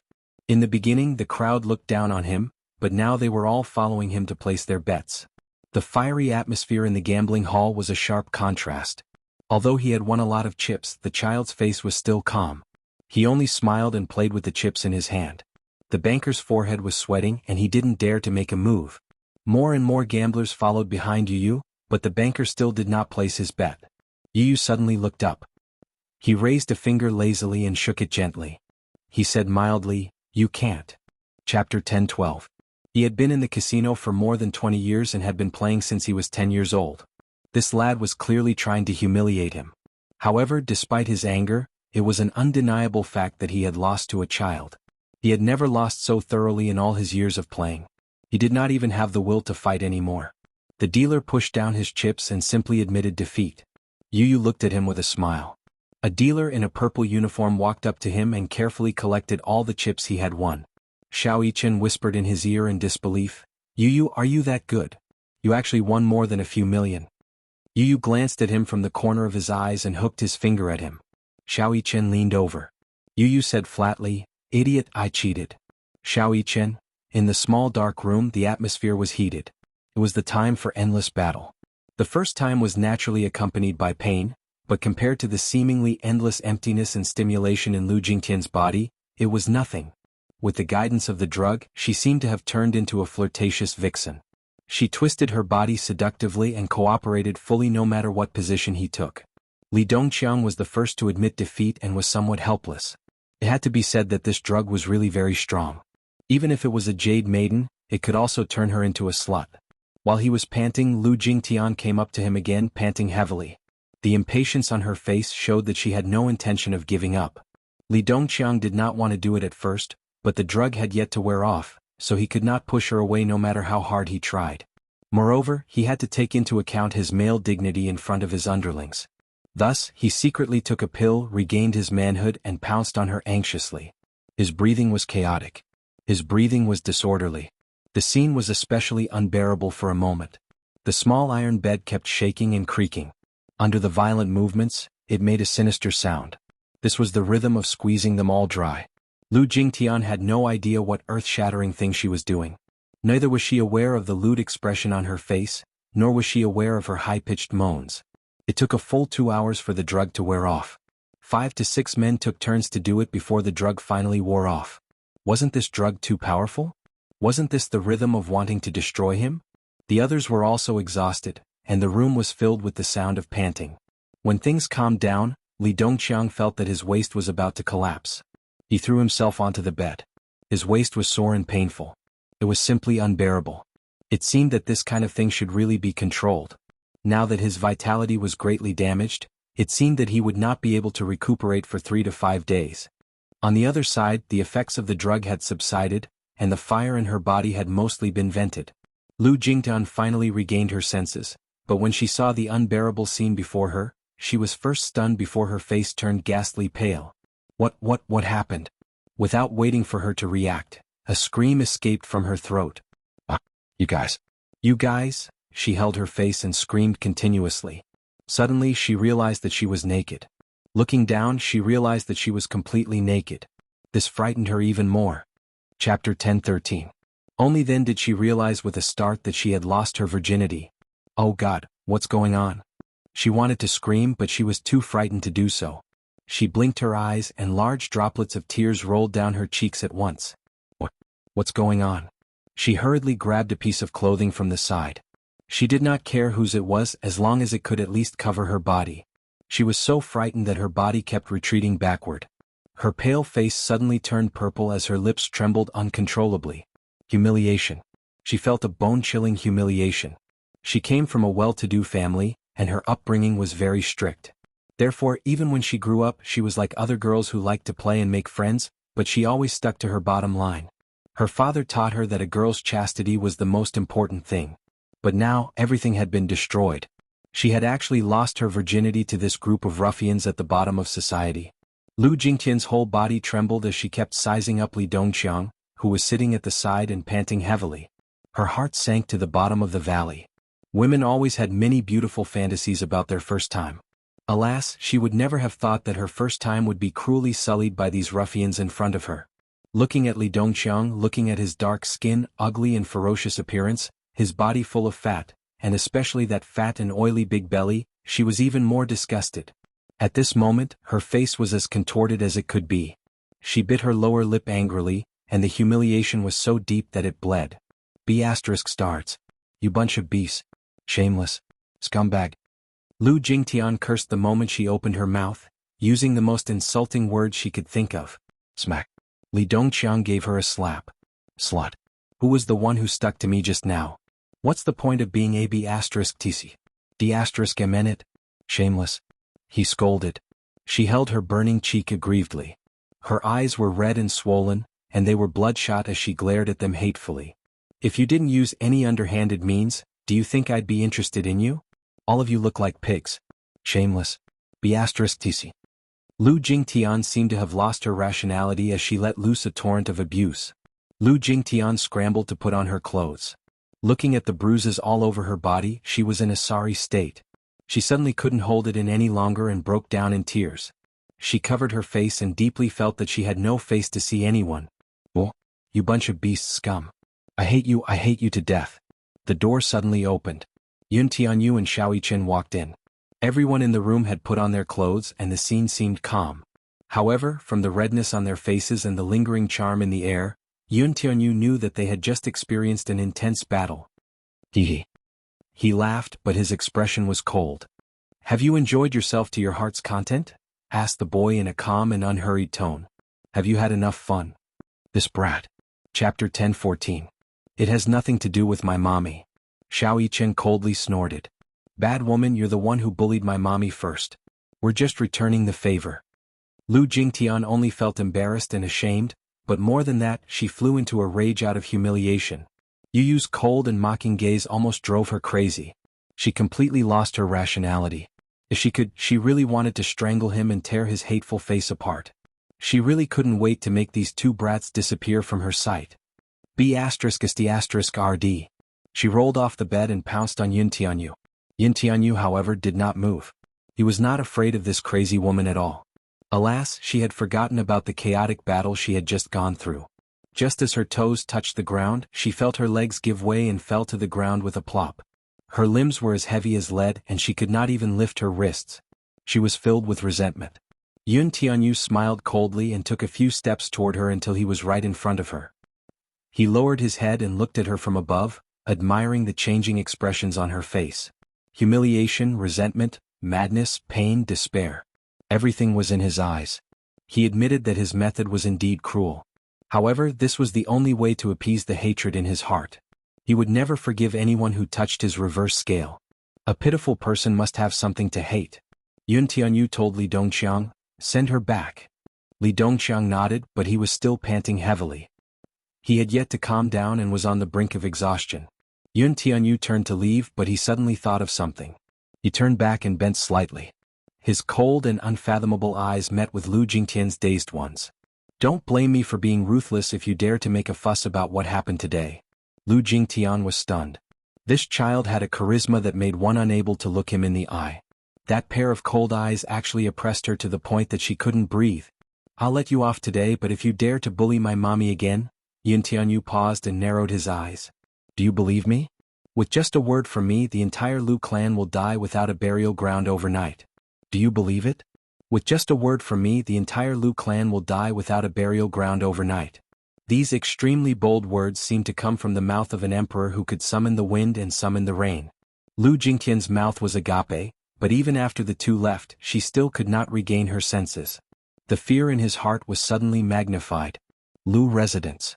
By the time she hailed a cab back to the Lu residence, it was almost dawn. She held back her tears and tightly clenched her fists. No matter how hard she tried to suppress herself, her shoulders couldn't stop trembling. She felt like a mermaid. Every step she took felt like she was walking on the edge of a sword. It was unbearably painful. She walked to the door and slowly pushed it open, only to be greeted by a brightly lit room. She was stunned and stood rooted to the ground. She saw Lu Bushing sitting on the sofa in the spacious living room. It seemed that he had been waiting for a long time. She was stunned for a few seconds. When she came to her senses, she quickly lowered her head and hurried upstairs. "Stop right there." Lu Bushing bellowed majestically. Chapter 10:15. She shuddered and turned around with trembling lips. Pursing her lips, she did not bother to raise her head and only called out, "Dad." Usually when she returned home late, her father would be long asleep. Why did she have to bump into him tonight? He asked coldly, "It's so late, where did you go? Why are you only back now? Do you still know that this house exists?" She felt countless grievances and despair choking her throat, making it difficult for her to speak. She once again recalled what had happened tonight, which made her feel extremely humiliated. The tearing pain deep in her body reminded her of the shame and anger she felt. Resisting the urge to break down, she said in a muffled voice, "I went out to play." She did not want anyone to know about this. Even her closest family did not want them to know about it. She was utterly disgraced. She was too ashamed to face anyone. If her father were to know that she had given her virginity to a group of unknown hooligans, he would be so angry that he would kill her. It was simply a nightmare. It was a stain that she could not erase no matter how hard she tried. "You went to the bar again?" Lu Bushing snorted, clearly extremely dissatisfied. He was about to lecture her when she hurriedly said, "Dad, I'm tired. I'm tired, I'll go back to my room to sleep first." She tried to avoid him, but her father angrily said, "Stop right there. Did I allow you to leave?" She stood there awkwardly, sweating profusely from anxiety. "You want to leave before I'm done talking? Is this how you treat your elders? What time is it now? You only came back from playing. Do you still have this house in your eyes?" As he lectured her, he said, "What are you waiting for?" It was clear that he was going to lecture her. How could she face him in her current state, though? She gritted her teeth and stayed where she was. Lu Bushing was even angrier. "What? I told you to come over. Why aren't you moving? Have you grown wings after being a year older? What are you waiting for?" His sternness made her tear up even more. She suddenly started sobbing softly. She felt so embarrassed. If Lu Bushing were to see her like this, she would lose her last bit of dignity. Lu Bushing got even angrier. He suddenly got up, walked up to her and grabbed her arm. Lu Jingtian stumbled and fell right in front of him. What he saw in front of him, however, greatly shocked him. Her exposed arms, shoulders, and collarbones were densely covered with all kinds of ambiguous marks of strangulation and kisses. Looking at her face, it was red and swollen. It was clear that she had been raped. When Lu Bushing saw everything clearly, he subconsciously slapped him in the face. Lu Jingtian could not take it anymore and fell to the ground. She lowered her head and let her hair cover her face in the shadows. "Ew. What the hell are you doing? How did a girl end up like this?" Lu Bushing was exasperated at her failure to live up to his expectations. His first reaction was that he had no idea who she was fooling around with again. Lu Bushing had high expectations for her, and he had always hoped that she could marry into a prestigious family. Prestigious families valued a girl's innocence the most. The way she was acting really disappointed him. Lu Bushing's rage made her feel ashamed and aggrieved. She held her face as her lips trembled. Large droplets of tears rolled down her pale cheeks, making one's heart ache for her. Chapter 10:16.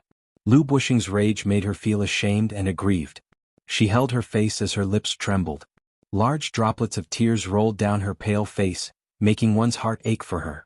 Lu Bushing's heart ached as he looked at her haggard and disheveled appearance. He reached out to help her up, but she avoided his advances. She avoided his action though. Suppressing her grievances, she got up from the floor and ran upstairs without looking back. Bang! The door was slammed shut. Lu Bushing lowered his head to look at his burning palm. He had used a lot of strength in his anger earlier. In a moment of anger, he had given her a slap. Now he was filled with regret. Lu Bushing went upstairs to Lu Jingtian's room, only to hear her sobbing. Worried, he knocked on the door, but the crying stopped abruptly. "Tian Tian, it's Daddy's fault. I shouldn't have hit you. Open the door and tell Daddy what's going on, okay? Don't bother about me. Go away, just go away," she cried. Lu Bushing furrowed his brows, his heart burning with anxiety. Alas, she did not mention it to him at all. He sighed. Since it had already happened, there was no point in pursuing how it happened. He would properly interrogate her about this matter after she calmed down a little. Lu Bushing's footsteps gradually faded away. Only then did Lu Jingtian burst into tears. She walked into the bathroom and scrubbed her body over and over again. However, no matter how many times she used the shower gel and scrubbed her body vigorously, as if trying to scrape off a layer of skin, she still felt that her body was so dirty that it could not be washed clean. Thus, she hugged her body and squatted in the bathtub, crying helplessly. She thought that this matter would be over just like that. However, the next day something unexpected happened. Lu Jingtian was still asleep in the morning. She came home late, took a shower, and cried under the blanket for a long time before she finally fell asleep. It was a call from Song Anya that woke her up. "Where's Jingtian? Where are you now?" Lu Jingtian was baffled by his question. She was still groggy from sleep, so she hoarsely replied, "I'm at home." "You're still sleeping?"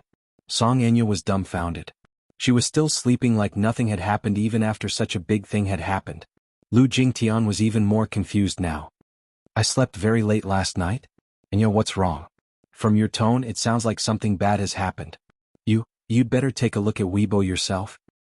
"I only just found out." "Hurry and take a look." The Missy's words gave her an ominous premonition. She quickly switched on the tablet and entered the Weibo app. The moment she opened the front page, she saw hashtag Lu Jingtian sexy photos hashtag dominating the headlines. Lu Jingtian was so shocked that she almost choked. She covered her mouth as her eyes widened in shock. It turned out that Li Dongxiang had recorded a complete video yesterday. After editing it, he had uploaded a few screenshots to the internet. Other than Lu Jingtian, everyone else had been censored out. In the screenshots, Lu Jingtian's hair was disheveled, and her expression was enchanting. Her facial features were so clear that one could almost tell who the woman in the video was at once. Lu Jingtian's hand, which was holding the tablet, trembled uncontrollably. Chapter 10:17. At first, the netizens were a little skeptical, thinking that it might just be a coincidence that someone looked similar to Lu Jingtian. Soon, a mysterious ID released an even higher resolution image. The netizens could see it more clearly. There was a very obvious feature on her face. There was a mole at the corner of her mouth. This feature instantly confirmed her crime. Her mind went blank with a bang, and she was petrified as if she had been struck by lightning. Soon after, the media published a few photos of her in a bar, which showed her rubbing her ears intimately with a stranger. Perhaps it was because of the angle, but her expression looked especially slutty. With a cigarette in one hand, she laughed and fell into the man's arms. She looked like a prostitute. Some paparazzi even took photos of her hugging another man in a bar. It was such a hot scene that people could not help but sigh. Lu Jingtian looked pure on the surface, but she was actually such a person in private. How despicable. The photos were quickly spread all over Weibo, and the public opinion about her instantly dropped to the lowest point. Oh my God. Seeing such explosive news so early in the morning, my worldview has been turned upside down. Is Lu Jingtian so open? She seems to be quite fun in private and she seems to be quite fierce. I'm from the capital. I once bumped into her at Sovereign Bar. She was with a man and they were very close. I wanted to take a photo but it was too dark so I couldn't get a clear picture. I was also afraid of getting into trouble so I didn't take a photo. I thought that she was just a scheming woman. I didn't expect her to be such a despicable woman in private. How disgusting. The netizens left comments saying that Lu Jingtian was a vicious and scheming woman. They had never seen such a shameless female celebrity before. The mysterious ID seemed to have left her some leeway by not releasing the video. Lu Jingtian was petrified and did not react for a long time. This time she had fallen into a state of eternal damnation. All the public opinion was overwhelmingly accusing her of it. Lu Jingtian could not help but recall her private diary on a personal blog. Harboring hatred for Yun Shirshir, she wrote in the diary, "If there's a chance I must let Yun Shirshir that be *T have a taste of humiliation. First, drug her, then throw her to 5 hooligans. Finally I'll record the whole process and post it online. Let everyone take a good look at the so-called national first love, in their eyes, how slutty and despicable she was in private." Was it an illusion? Why was her experience now exactly the same as the content of the private diary she had written on her blog? Could it be? Impossible. Her diary was a private diary that was locked. Other than her, no one else had seen it. Yun Tianyu received a call from Li Hanlin. According to his instructions, the latter had already finished editing the video and bribed various public relations teams to spread rumors about Lu Jingtian's indecent deeds on the internet. Later, remember to release the surveillance video. This is the highlight of the show. Yes. However, President Yun, don't you think you're being a little too ruthless? Chapter 10:18. The truth behind Lu Jingtian's pornographic photos. Look at those celebrities who appear pure on the surface in private. Lu Jingtian's pornographic photos scandal escalates. Lu Jingtian closes her Weibo account, guilty conscience? For the next few days, the scandal regarding Lu Jingtian's pornographic photos continued to fester. Recently, however, a small Weibo account suddenly released a short surveillance video. The video was very short, lasting only a few minutes. When the video was played, it showed Lu Jingtian beating up a woman in a hotel corridor. Although it was said to be a beating, the woman was indeed ruthless. The clip of Lu Jingtian beating up Yun Na like a madwoman shocked many people. The reason why they could recognize Lu Jingtian at a glance was that her gown was very recognizable, so it was not difficult to distinguish her. This was what Lu Jingtian wore to Huanyu's gala, which was published in the newspapers. The Imperial Hotel's camera angle was very wide, and it was aimed at the corridor and the elevator door. There were 2 shots taken from different angles. When the first video was opened, it was still a little unclear. From this angle, one could only vaguely make out Lu Jingtian's back. As for the facial features of the person she was beating up, it was too blurry for one to recognize. When the second video was opened, it was aimed at the front of the 2 people. The angle was accurate and the facial features were clear, so one could recognize Lu Jingtian at a glance. The shot was very clear, so Lu Jingtian's face was exposed. As soon as the video was released, it quickly attracted countless shares and views. In just a few minutes, it was read tens of thousands and countless people fought to share it. Lu Jingtian's pornographic photos also reached a boiling point. Lu Jingtian's character was soon questioned from all sides. Oh God. I didn't expect Lu Jingtian to be so violent. That woman is so scary. She looks like a lotus on the surface, but I didn't expect her to be so dark inside. Lu Jingtian is too scary. How can a woman like her be a celebrity? Lu Jingtian should get out of showbiz. An anonymous netizen put up a poll to hashtag Lu Jingtian get out of showbiz hashtag. At first, Lu Jingtian's team tried to calm the matter down. However, no matter how brilliant a team was, in the face of such an irrefutable fact, there was no room for negotiation. Yun Tianyu's PR team worked overnight to prepare a press release to smear Lu Jingtian's reputation. By then she was already in a mess. Under the immense pressure of public opinion, under Lu Bushing's arrangement, Lu Jingtian left the country overnight to avoid the limelight. Lu Bushing had no idea what was going on, but he had been in the entertainment industry for many years, so he could more or less guess what was going on. His daughter must have offended some big shot, and that was why she was being suppressed. Alas, no matter how he interrogated her, she refused to divulge anything. She feared him from the bottom of her heart. Even though this was clearly a child under the age of 8, she could not help but feel terrified when she thought about the cause and effect of this matter.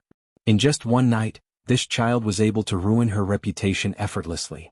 No matter how he did it. Then, he would also have the ability to flatten the Liu clan with a single finger. Hence, she dared not speak up no matter what. Chapter 10:19. On the other hand, Yun Shishir was a little surprised by the uproar caused by Lu Jingtian's post on Weibo. She did not feel anything when she saw the articles bombarding Lu Jingtian on Weibo. It was an indescribable feeling. Lu Jingtian's fall did not give her much of a reaction. She only treated it as a piece of news and let it go after she read it. On this day, Mushi called her, unable to hide her excitement. The casting for Lethal Beauty seemed to have taken a turn for the better. The investor, who had seen her photo, seemed to be interested in her and invited her out for a meal to discuss the film contract. Mushi excitedly said, "Shishir, I've heard some insider news. Director Gu thinks highly of your acting skills and thinks that you can play the leading role, so he strongly recommended you to the investor. The investor saw your photo and thinks that your image is very suitable for the role, so he invited you out for a meal." The investor? There are two investors for Lethal Beauty. One is Qingguang Entertainment, and the other is Global Pictures, a very famous production company. Shishir, do you want to give it a try? Who knows, you might succeed. It turned out that, although the producer had directly kicked Yun Shishir out of the list for that audition, Gu Xiaoyang was very satisfied with Yun Shishir's performance. Hence, he strongly recommended Yun Shishir to the head of Global Pictures, Sun Hua. Sun Hua watched Yun Shishir's audition video and was very satisfied with it too. Her acting skills were explosive, and her eyes and expressions were very intense. Moreover, Gu Xiaoyang was full of praise for Yun Shishir, thinking that her acting skills were much better than Lin Ji's. Her aptitude was not bad and she was very photogenic. Hence, Sun Hua reported the situation to the higher-ups. At first, the higher-ups of Global Pictures gave an ambiguous reply, saying that they would discuss the matter before making a decision. Gu Xiaoyang really liked Yun Shishir and hoped to have a chance to use Yun Shishir in the future. Hence, he mentioned this matter to the higher-ups of Global Pictures. The Green Apple was going to be released soon. The box office was bound to be spectacular. Although Yun Shishir was a newcomer, her potential was immeasurable. After the release of The Green Apple, with the support of Gu Xingze and Lin Fengtian, Yun Shishir would definitely become famous overnight. At that time, Yun Shishir would definitely be more talked about than Lin Ji. In that case, Lethal Beauty would definitely benefit from The Green Apple. When the person in charge heard this, he was indeed very tempted. Indeed, although Lin Ji was a popular A-list actress, compared to Yun Shishir, Lin Ji's popularity was too high. After Lin Ji's debut, her reputation and popularity had been bountiful. However, the rumors about her were nothing. Yun Shishir's popularity soared as soon as she debuted. Even before the crew of The Green Apple released any behind-the-scenes footage, Yun Shishir's name would be on the hot search list. Hence, the higher-ups of Global Pictures decided to meet with Yun Shishir to discuss the casting of the role. Sun Hua then contacted Qin Zhou. Initially, when Qin Zhou learned that Global Pictures had invited Yun Shishir to a dinner party to discuss this matter, he hesitated for a moment before rejecting the invitation. Hence, Sun Hua thought of Mushi. When Mushi first received this news, she was overjoyed. Yun Shishir, on the other hand, was a little hesitant. Dinner party? Yun Shishir was inexplicably reminded of that dinner party where a young model had offered her body to the investors and producers in order to fight for resources. That unsightly scene was still fresh in her mind. Chapter 10:20. Mushi rejected for me. The assistant was stunned. Shishir, are you dumb? This is a rare opportunity. You must know that if you perform well and satisfy Worldwide's higher-ups, the production team of Lethal Beauty may decide to cast you. I have something on tonight, so I can't make it to the dinner party. Rejected for me. Yun Shishir said. Even though the assistant felt that it was a pity, she could not force the matter, so she gave him a tactful reply. When Sun Hua heard this result, he was so angry that he flared up. This Yun Shishir has just debuted, yet she's already putting on airs. Worldwide's higher-ups personally invited her, yet she rejected them without any hesitation. Is this appropriate? She's clearly acting like a big shot. When the news reached Worldwide's higher-ups, Li Dongliang, He gritted his teeth in anger when he heard that Yun Shirshir was acting like a big shot and was not coming. Sun Hua gripped his phone tightly as he heard Li Dongliang's sarcastic remark. That woman's character is still a little high and mighty. What? Is she looking down on Worldwide or me? She's putting on airs just because I asked her to have a meal with me? A taxi stopped steadily at the entrance of Global. Sun Hua got out of the car, smiled apologetically and explained to the phone in a low voice, Mr. Li, don't be angry. Why get angry over a small actress? Don't you think so? On the other end, Li Dongliang sneered. For her. Why? I said that I wanted to treat her to a meal. Isn't that because I think highly of her? I've been in the industry for so many years, but I've never heard of such an actress. This Yun Shirshir is a little arrogant. I think she's just looking down on me. After a pause, Li Dongliang continued, Sun Hua, how did you do your job? I asked you to treat her to a meal and in the end, you gave me the cold shoulder. If word of this gets out, do you want Worldwide to become a joke? I think you're just messing with me. Sun Hua could not help but feel flustered and vexed. Mr. Li, look at what you're saying. How would I dare to trick you? The man snorted coldly and his voice was filled with anger. This Yun Shirshir has really opened my eyes. In any case, I don't care how you do it. In any case, you have to get back at me. Even if she came, she had to come. He had to come even if he didn't want to. Otherwise you can scram. When Sun Hua heard this, he felt even more guilty. He hurriedly said, Hee boss Li, don't be angry. It's all my fault. How about this? Let's set the dinner for tomorrow night. I'll definitely bring the person to you. At that time you can do whatever you want. What do you think? The man suddenly laughed. Sun Hua, at least you know how to appreciate favors. It's tomorrow night. Don't let me wait too long. I don't want to waste any more time. You know that I don't have much patience. Before Sun Hua could speak again, he hung up the phone. Sun Hua was also angry that Yun Shirshir did not give him any face. She had just debuted and acted in a movie. It had not even been released yet, but she was already acting like a big shot? Li Dongliang had noticed her and invited her to a meal because he thought highly of her. One had to know that this dinner was not for just anyone. Many female celebrities were lining up but did not get a turn. When it came to Yun Shirshir, she rejected it with one sentence. What was the meaning of this? Chapter 1021. When Li Dongliang saw the photo, he was stunned. However, Sun Hua showed him the audition tape. Li Dongliang naturally did not care about the audition. He was a capitalist. Being involved in the film industry was just a branch of his investment. He did not care about whose acting skills were good. He only cared about the return of the investment. That was all. Qingguang Entertainment and Worldwide Entertainment jointly invested in Lethal Beauty. Qingguang Entertainment intended to promote Lin Ji and internally selected her as the female lead. Li Dongliang did not care who the female lead was, so he did not have any objections. Before this, in order to please Li Dongliang, Qingguang Entertainment specifically instructed Lin Ji to fight for Li Dongliang's approval. After being in the entertainment industry for 3 years, Lin Ji was not as ignorant as she was when she first debuted. Naturally, she knew the benefits involved. She was also very obedient and sensible. She accompanied Li Dongliang for 2 nights and served him well. Li Dongliang was naturally satisfied with her. Hence, the matter of the female lead could be said to have been decided. However, after Gu Xiaoyang strongly recommended Yun Shirshir to Sun Hua and Sun Hua showed Li Dongliang the photo, he started to miss Yun Shirshir. After being in the industry for so long, he had played with many women. There was the charming and enchanting Yan Bingqing, the peerless Han Yuyan, and the fresh and beautiful Yang Mi. Most of them were like products of the assembly line. They had the same face and were not distinguishable, let alone temperament. Yun Shirshir, on the other hand, had a unique temperament. She was pure and refined. What made it even more unbearable was that she seemed to have a temperament that made one want to conquer her impatiently. The more pure and beautiful a woman was, the more men wanted to conquer her and the more they wanted to ravage her. This was probably the deep-rooted bad habit of some men. A man's desire to conquer was undoubtedly manifested in 2 aspects. One was his career. The other was his woman. Hence, Li Dongliang personally said that he wanted to treat Yun Shirshir to a meal. He wanted to make a move on her.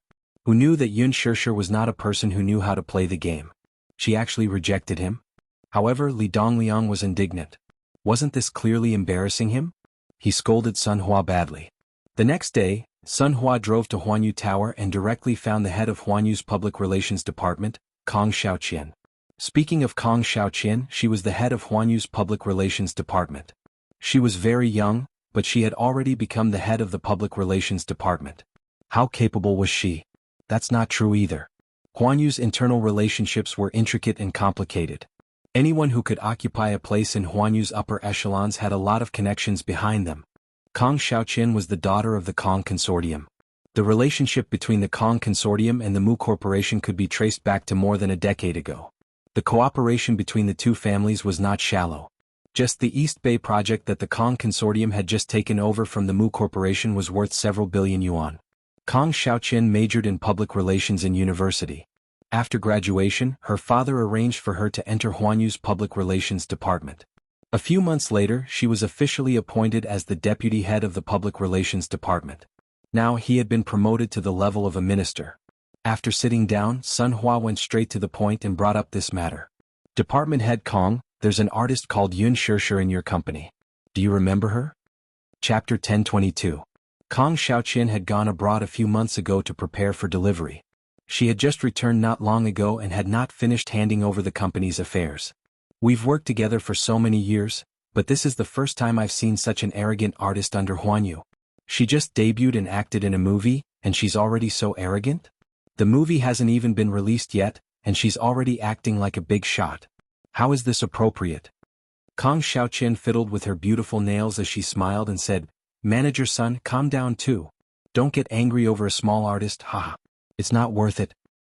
Director Li wants me to hand her over tomorrow. No matter what, I must bring Yun Shirshir to him today. Chief Kong, give me a definite answer too. Don't make things too difficult for me. I heard that this Yun Shirshir has just debuted, and the company has spent so many resources on her because she has some relationship with our young Master Mu.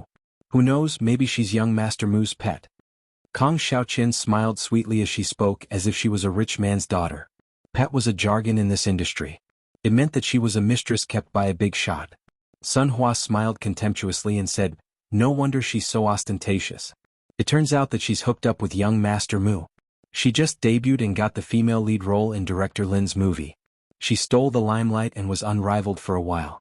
It's all because of the unspoken rules. Since it's all because of the unspoken rules, why is she still so pretentious? Kong Xiaoqin was a little hesitant. She couldn't figure out the relationship between Yun Shirshir and Mu Yaja. Everyone said that she and young Master Mu had a close relationship, but to what extent?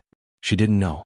Sun Hua smiled faintly and asked word by word, Chief Kong, are you afraid that you won't dare to touch Yun Shirshir because she's young Master Mu's woman?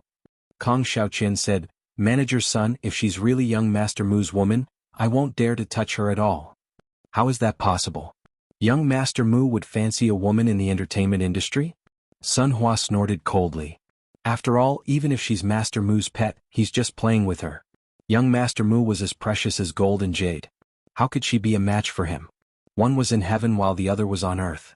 Moreover, if she was really the woman that young Master Mu had his eyes on, how could young Master Mu allow his woman to mingle in the entertainment industry? Since you're in this circle, you should understand the rules of the game.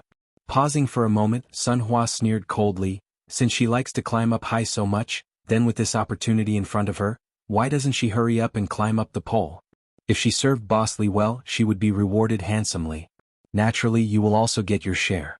Kong Xiaoqin was still a little hesitant when Sun Hua said, I heard that your father recently got the East Bay project, but he's still short of funds. If you can get Yun Shirshir here, I'll talk to President Li. Maybe if Yun Shirshir serves him well, he'll be happy and... His voice stopped abruptly and he didn't continue speaking. Kong Xiaoqin naturally understood the hidden meaning in his words. Her red lips curled up slightly as she exchanged a glance with Sun Hua and smiled mysteriously. Chapter 1023. In the past, whenever her eyelids started twitching, it was always a bad sign. Qinzhou had something to attend to. Before he left, he asked Yun Shirshir to consider the role of the second female lead in Lethal Beauty. If she accepted the role, he would help her settle it. Yun Shirshir was flipping through the script when Kong Xiaoqin suddenly walked in. Seeing that she was engrossed in reading the script, Kong Xiaoqin knocked on the door. The sudden movement startled her. Yun Shirshir looked up. Seeing that it was Kong Xiaoqin, she smiled. Department head Kong? Hello. Kong Xiaoqin walked straight to her and sized her up. Suddenly she smiled and asked, Yun Shirshir, are you free tonight? Yes, why? Emma? Kong Xiaoqin nodded and said, Tonight you and Li Quan will go meet a client. Li Quan was the secretary of the public relations department. Yun Shirshir had met him once before. Meeting a client? Yun Shirshir was a little hesitant. She was in a hurry to go home. But on the other hand, she didn't want to offend Kong Xiaoqian, so she was a little hesitant. Kong Xiaoqian sized her up and warned, "This client is very important to the company. Yun Shirshir, you have to remember that you're an artist under Huanyu. So, you have to know what you're doing and what you're saying. Don't do anything that will cause losses to the company, understand?" Kong Xiaoqian said meaningfully. Suddenly she smiled strangely and said, "That's good. This is a rare opportunity for you to train." Yun Shirshir hesitated for a moment, then smiled and nodded. "Yes, I understand." She suddenly asked, "Department head, what kind of client is it?" "An investor. I heard that he thinks highly of you and wants you to act in a movie he's investing in. Go and have a good talk with him." "Oh." She tidied up the script and locked it in the drawer. Then she left with Li Quan, who was waiting at the door. Li Quan obviously didn't expect that Yun Shirshir would be attending the social event with him this time. He was a little stunned for a moment. He had met her face to face a few times. She was beautiful, smart, and very polite. She had just stepped into society, and her whole person was as white and clean as a piece of white paper. Even a drop of ink stain on her would be so dazzling. In his heart he suddenly felt a little regretful. He looked at Yun Shirshir and guessed a thing or two. It was a common occurrence to give away women in the Vanity Fair. In the past he often brought artists to social events. Many female artists were beautiful and smart. Not only did they have a glib tongue, but they also knew how to please men. In order to climb up the social ladder, they were willing to suffer any kind of loss. Li Dongliang was a sly old fox with a bad reputation. He was greedy for beauty and had toyed with many artists. He had toyed with both men and women. He even toyed with little fresh meats and was quite fierce. The so-called discussions about scripts and movie contracts, in the end, were all about the bed. Sleep with him for a few nights. This was how resources came about. When Li Quan saw Yun Shirshir's pure and clear smile, he felt indignant, but he couldn't bear to see her like this. She wasn't scheming at all. She probably didn't expect that Kong Xiaoqian was pushing her into the fire pit. Yun Shirshir was only in her 20s. Li Dongliang was ruthless and liked to take advantage of young women. He also liked to play with women. How could Yun Shirshir withstand his ravaging? Kong Xiaoqian was really ruthless. However, Li Quan only thought about it in his heart. Kong Xiaoqian's status was not ordinary now. How could he dare to go against her? Chapter 1024. The interests involved in this matter were too deep, so he dared not interfere. When Yun Shirshir left the company with Li Quan, the latter went to get his car and asked her to wait for him at the entrance. Thus she gave Yu a call while she was at it. He did not pick up her 2 calls, and it was only on her 3rd call that he finally picked up. Yu's voice sounded tired and hoarse. "Hello." Yun Shirshir could hear his tiredness and her heart ached for him. Hence she said, "Yu, mommy will be back late today. Rest early and don't wait for mommy." "How late will mommy be back?" "Around 9:30 p.m. "Oh." Yu sounded a little unhappy as he said slowly, "Mommy will be back late. Yu can't sleep well." Yun Shirshir was stunned for half a second before she gently said, "Yu, mommy will definitely be back early, but Yu, don't wait too late." Yu replied, "Okay. Mommy must be back early." What? Yun Shirshir hung up the call just as Li Quan drove the car over. Inside the car, the man held the steering wheel with a frown, deep in thought. Yun Shirshir sat at the side, feeling nervous at the thought of having to socialize with those investors. She turned her head and sincerely said, "Secretary Li, this is my first time meeting the investors. If I say something wrong, please remind me." The man looked at her with pity. Yun Shirshir saw his strange expression and asked worriedly, "What's wrong? Are you feeling unwell?" "I'm fine." Li Quan smiled absent-mindedly. Looking at her concerned expression, he suddenly felt a strong sense of guilt. Muxia had just returned to the company and was about to go home when she saw Sun Hua and Kong Xiaoqian walking out of the elevator as she passed by. She subconsciously hid at the side when she saw that it was Kong Xiaoqian. However, he heard Kong Xiaoqian's laughter. "Manager's son, don't you think I'm being too cruel? Li Dongliang is a man with a wicked sense of humor. He's not any better than He Lingxiang. I heard that he has ruined a few young actresses. You must ask Director Li to be more tolerant of Yun Shirshir. Don't swallow her whole." Muxi was so shocked that she almost let out a yelp. She quickly covered her mouth and held her breath as she heard Sun Hua say, "Humph. Doesn't Yun Shirshir like to climb up the social ladder?" Although Li Dongliang has a strong family background, his net worth is not small. I'm not mistreating him by letting such a big branch fly.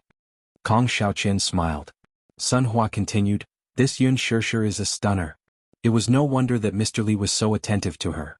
Who told her to be born with a foxy face? Men like this kind of woman. Kong Xiaoqian laughed and teased, ha ha. Who knows, Yun Shirshir might even be able to squeeze out the first wife and fly up the social ladder. The two figures gradually disappeared into the distance. Mu Shi, who was hiding behind a corner, was stunned. She widened her eyes in shock and gritted her teeth in anger. D****. Don't tell me that Kong Xiaoqian forced Yun Shirshir to be a hostess. She had just gone out to ask around with her colleagues. That Li Dongliang was not a good person. He had a strong background and a bad character. She heard that he liked to play with women and that his methods were extremely cruel. If Yun Shirshir were to fall into his hands, she would be eaten alive. Chapter 1025. She was about to leave when she suddenly remembered something and paused in her steps. If Kong Xiaoqian were to find out that she was the one behind this, she might lose her job. However, on second thought, Shirshir trusted her so much and treated her as a close friend. If she were to abandon her now, that would be too much of a good conscience. Relying on her memory, she hailed a taxi to Xiangdi Walk and found her way to the villa's entrance. She pressed the doorbell and waited for a long time, but no one came to pick her up. Could it not be this villa? She did not remember wrongly though. Was no one home? What should she do then? If this dragged on, what would happen to Shirshir? She could not help but shudder at the thought of Li Dongliang's wretched and sinister face. She was as anxious as an ant on a hot pan. Just as she was breaking out in cold sweat, she suddenly thought of Mu Yaja. She took out her phone, but she forgot that she did not have his number. She did not even have his office or secretary number. She was in trouble. She suddenly had an idea. She dialed the secretary's office number at Dixing's headquarters and then called the secretary's desk. The moment the call was picked up, she heard the secretary's respectful and polite voice. Hello, this is Dixing Financial Group's secretary's desk. May I know who you are? She cut her off and shouted, I'm looking for Mu Yaja. Secretary, Air? She then hung up the call. She probably thought that she was a crazy woman. Who would call the CEO's name and go crazy? She widened her eyes in disbelief. This is too much. She hung up just like that. What kind of service is this? She must complain to Mu Yaja about them. Thus, she suppressed her anger and called the same secretary again. She suppressed her anger and said word by word, listen, don't hang up. This is an urgent matter, please listen to me first, okay? The secretary's smile was a little stiff, but she still politely asked, may I know who you are? Please transfer me to the CEO's office. The secretary was in a difficult position. If we don't know who you are, it'll be considered a mistake on our part. Mu Shi bit her lower lip and said, I'm Huanyu's head of PR, Kong Xiaoqian. As soon as this name was announced, the secretary was stunned. His attitude took a 360-degree turn as he respectfully said, Minister Kong, please wait a moment. I will transfer the call for you immediately. After waiting for the busy tone for a moment, the call was connected again. Mu Yaja's lazy voice came through, hello, what's the matter? Master Muam. Yun Shirshir's assistant, Mu Shi. We've met before. Mu Yaja raised his eyebrows, but his tone was still neither cold nor warm. What's the matter? She patiently recounted the entire incident. It's like this. Imperial Hotel. Under the elegant light and the lingering smoke, the decadent sounds dyed the entire room with a bit of an ambiguous atmosphere. A woman with exquisite makeup was kneeling on the sofa. She was wearing a red dress that reached her hips and wrapped around her beautiful figure, revealing her curves. Without a doubt, this was a woman who was so coquettish that it was impossible for men not to be moved. She possessed a graceful and agile figure, her chest was full and snow-white, and her pair of fair and beautiful legs were half covered by her skirt. It was enough to make one's blood boil. Chapter 1026. Looking at the woman who was slowly approaching him, his eyes slowly narrowed. The woman lifted her wavy brown hair with one hand and slowly pulled down the straps of her shirt with the other, revealing her delicate and flawless shoulders. She lifted the wine glass, her red lips kissed the rim of the glass and took a small sip of the wine. Then she turned around and knelt on the sofa. She held his chin and sealed his lips. With this kiss, the tip of her tongue drew the sweet wine into his mouth. The rich wine flowed between his lips and teeth. The woman unbuttoned his collar and reached her hand into his lapel inch by inch, gently teasing him. Under the retro wall lamp, Li Dongliang's eyes were very deep, very deep. There was no need to hide the depth in them. The corners of his mouth slowly curled up. His large palm caressed her slender waist and caressed it wantonly. The woman's delicate voice tugged at his heartstrings. Suddenly, he wrapped one hand around the back of her neck and bit her earlobe. The woman gasped in surprise and couldn't help but pout coquettishly. Her small hand pushed his muscular chest, but it seemed like an invisible temptation. It also seemed like she was resisting but welcoming it. Just when the atmosphere was at its most intimate, someone knocked on the door carefully. Li Quan walked in with Yun Shirshir. Seeing such a hot scene in the private room, Yun Shirshir was shocked and thought that she had walked into the wrong room. It wasn't until Li Quan gave a simple introduction that Yun Shirshir realized that she had been ruthlessly sold by Kong Xiaoqian.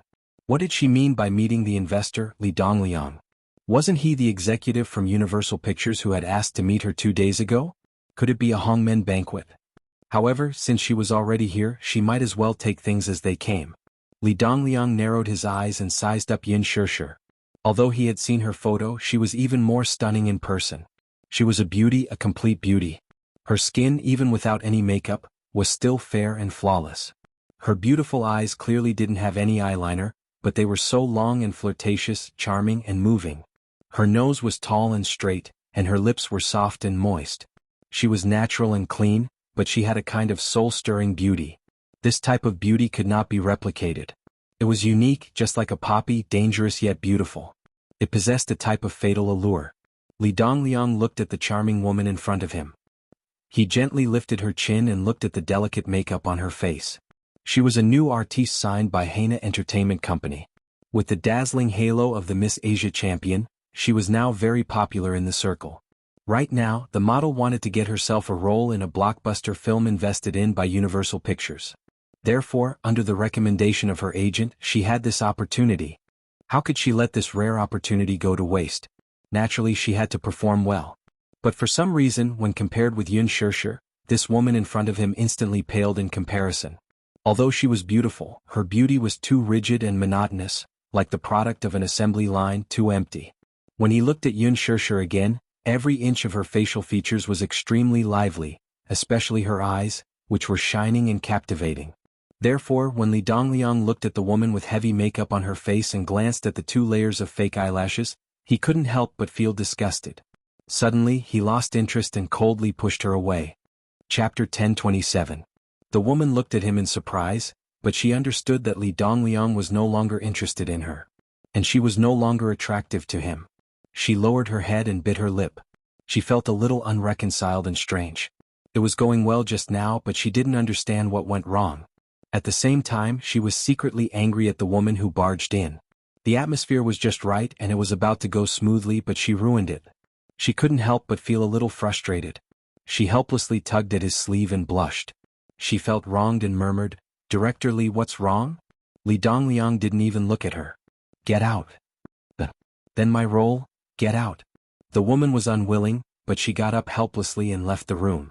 Yun Shirshir sat a little cautiously in her seat, occasionally glancing at Li Dongliang, who was sitting in the main seat. From the moment she entered the room, this man had been looking at her from top to bottom with a very strange gaze. That gaze made her feel very uncomfortable. It was as if he couldn't wait to peel off her skin and eat her bones clean. She looked at Li Quan for help, but she saw that he was still calm, but his smile was slightly unnatural.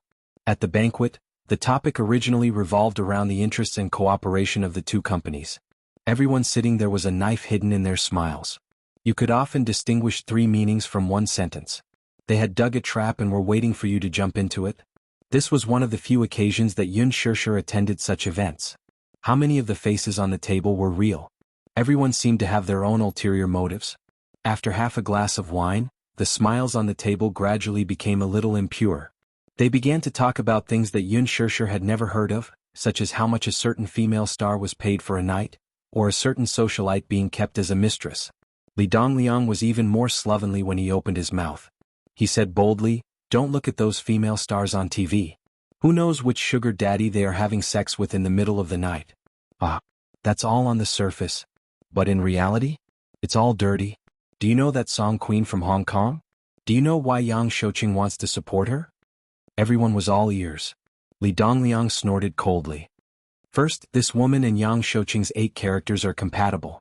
Secondly, Yang Shouqing brought the 3 women to a dinner party and pointed to a pot of spring rolls on the table. He said that if anyone could break a spring roll on the plate with their legs, he would promote that person to a higher position. Later on, when she became famous, we all secretly called her Spring Rolls. Everyone was speechless. What a bad taste. Yun Shishir, on the other hand, was confused. She did not understand what Li Dongliang meant by clipping it off with your lower body. However, when he looked around again, he saw that everyone was secretly laughing in tacit understanding. He felt extremely uncomfortable in his heart. This is really a bad taste, but it sounds quite interesting. Another producer laughed. In terms of bad taste, who can compare to He Ling?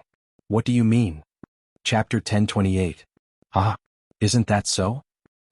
I've played with Lin Haiyu before. She's boring. Li Dongliang frowned and pretended to be serious. But that young master is so infatuated with that Lin Haiyu. He wants her no matter what. So, his mother, the chairman of the board of directors, said that if she wants to marry into a rich family, she has to give birth to a son first. But Lin Haiyu's stomach is disappointing. She hasn't given birth yet. Ah, what do you know? The producer laughed. She can't give birth at all. She was played by those sugar daddies in the past. I heard that there was once a ridiculous incident. Tell me about it. Li Dongliang said with interest. One night, Lin Haiyu was rushed to the hospital. Apparently, the three of them were having a threesome with a director and a sugar daddy. I don't know how the three of them came up with the idea of stuffing a billiard ball into her lower body so she couldn't take it out. Lin Haiyu said. That night, Lin Haiyu was sent to the hospital in a hurry. It was He Lingxiang's doing. Everyone thought that it was ridiculous and amusing at the same time, and they all laughed. Yun Shishir was the only one who sat stiffly in her seat. Her face was a little pale. What the hell is going on? Li Dongliang laughed. He's still being merciful. He Lingxiang has played with many young models before. Yun Shishir found these topics unpleasant. Gradually, she felt that she couldn't sit still, but she couldn't leave without permission. She didn't know how long it would take for this ridiculous banquet to end. She carefully tugged at Li Quan's sleeve, but the latter ignored her. Li Dongliang obviously noticed her little movement. He squinted his eyes and looked at her flustered face. He suddenly remembered Kong Xiaoqian's phone call before the banquet. Kong Xiaoqian said that the woman was a gift that she had specially sent to him as a filial piety. She asked him to have fun and play with her as he pleased. However, she was Qin Zhou's artist after all. She was afraid that it would be difficult to explain. She also mentioned the shortage of funds for the East Bay project. Naturally, Li Dongliang agreed. Kong Xiaoqian was overjoyed. She told him to have fun and hung up the phone happily. Li Dongliang was a capitalist. Naturally, he would not invest in a loss-making project for a woman. The East Bay project was won by the Mu Consortium and handed over to the Kong Consortium. Naturally, it was a golden resource that was guaranteed to be profitable. Li Dongliang glanced at Yun Shishir meaningfully. This woman was truly a stunner. Her appearance was delicate and beautiful, and her temperament was pure. What was even rarer was, he furrowed his brows. This woman in front of him actually bore some resemblance to Qingqing. Speaking of this Li Dongliang, he was also one of Qingqing's many admirers back then. At that time, Qingqing's status in Beijing was similar to the status of Meng Lina in Asia. He had many admirers. Li Dongliang was naturally one of them. But speaking of Qingqing, he had both love and hate. Love was natural. Since ancient times, a gentle and graceful woman was a good match for a gentleman. Although Li Dongliang was not a gentleman, he hated Qingqing for being too aloof and arrogant. She was as beautiful as a blooming rose, but her entire body was covered in sharp thorns. With just a touch, one would be covered in wounds and could only be admired from afar. Chapter 1029. However, this rose did not lack followers like him. She was like a moon surrounded by stars. However, Mo Qingqing's personality was too prideful. Because of this, she didn't even bother to look at him. This caused Li Dongliang to feel bitter. At that time, he was just the boss of a small company. He was not rich and did not have the ability to compete with those big bosses of the upper class. However, when he was successful in his business, Qingqing suddenly disappeared from capital city. There was no news about her. Although the beauty of this girl before him couldn't be compared to Qingqing back then, her facial features and her charm were 70 to 80% similar to Qingqing. If she dressed up, they would be exactly the same. From the first time he saw her, if it wasn't for their age difference, he would have thought that this woman in front of him was Qingqing.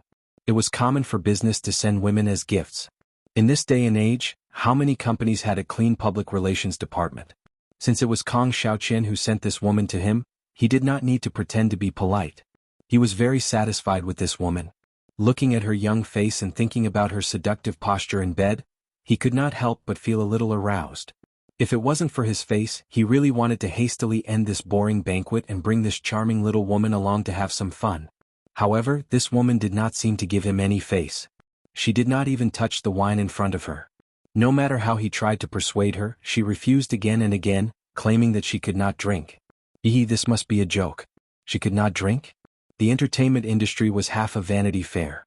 She said that she could not drink? It seemed that this woman wanted to avoid it. However, he was not in a hurry. He was the CEO of the Lee Group. What woman could he not handle? These women were only interested in money and power. Give them some benefits and they would get it. It was nothing more than checks, villas, luxury cars, jewelry. Women loved nothing more than these. He was not the same as before. With his wealth, there was nothing that she could not satisfy. Thinking of this, he smiled and asked, "Miss Yun, can you sing?" "Oh." Yun Shirshir forced a smile. She thought to herself, "Do I have to report to you if I can sing? It's none of your business. Also, when will this drinking party end?" Li Dongliang saw that she was absent-minded and filled his glass to the brim. He raised his goblet at her and smiled. "Miss Yun, may I have the honor of toasting you?" Yun Shirshir was a little anxious.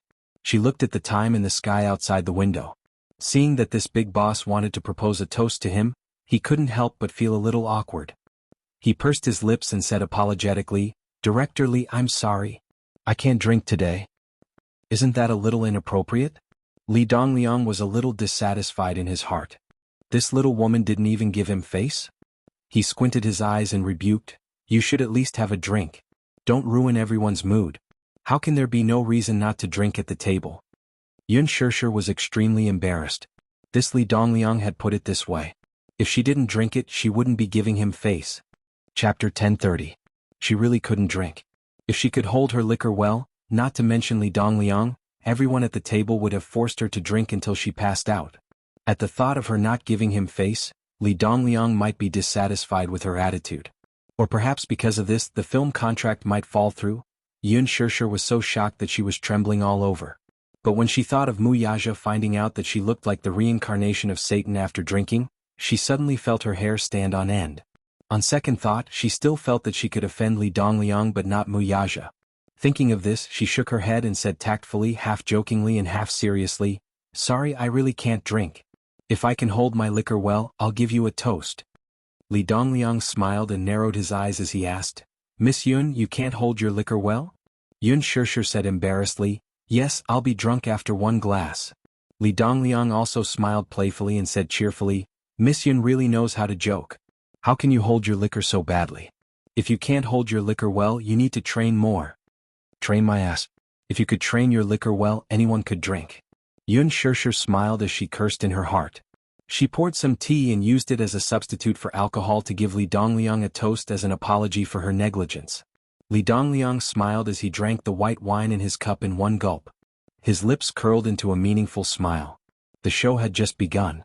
At the table, Li Dongliang didn't mention a word about the film contract for Lethal Beauty. This wasn't something he could bring up with his status. When it came to roles, actors had to fight for it themselves. Yun Shirshir didn't have the slightest intention of begging him. Li Dongliang couldn't help but feel embarrassed. Hence he made a call and called Lin Ji over. Once Lin Ji entered the private room, she first looked around and respectfully greeted the few bosses and producers present. Once she saw Yun Shirshir, she was full of doubts and silently suspected that this Yun Shirshir was not here to snatch the role from her, right? He couldn't help but raise his guard. Hence she giggled and walked toward Li Dongliang. She hooked her arms around his neck and sat in his embrace. "CEO Li, did you call me here because you missed me? Why haven't I seen you looking for me for so many days?" Li Dongliang smiled, his big palm caressed her buttocks, fiercely kneaded, and kissed her mouth. Under the watchful eyes of the crowd, this kiss was really too much. However, the few people present seemed to be used to such scenes and did not show any expression of discomfort. Only Yun Shirshir felt uncomfortable sitting on pins and needles. He felt especially embarrassed. Li Dongliang, on the other hand, seemed to have the intention of letting Yun Shirshir see how other women worked hard to please him. On the other hand, Yun Shirshir was not only indifferent, but she also seemed to be disgusted by such an erotic scene. She kept her head down and no one knew what she was thinking. What on earth was this woman thinking? In the past, at such a dinner party, A woman like her would think of ways to please the sugar daddy so that she could get the female lead role. But look at her. She didn't even drink. Even after such a long time had passed, she didn't say anything. She was completely uninvolved. Even if she was pretending to be aloof, she should have had enough. He didn't believe that there was a woman in this world who was indifferent to glory and wealth. Chapter 1031. No matter how pure a woman was, like Lin Ji, she had only debuted for a year and was already tamed. However, Yun Shishir's temperament was very similar to Allure's. She had the same arrogance and the same desire to conquer her.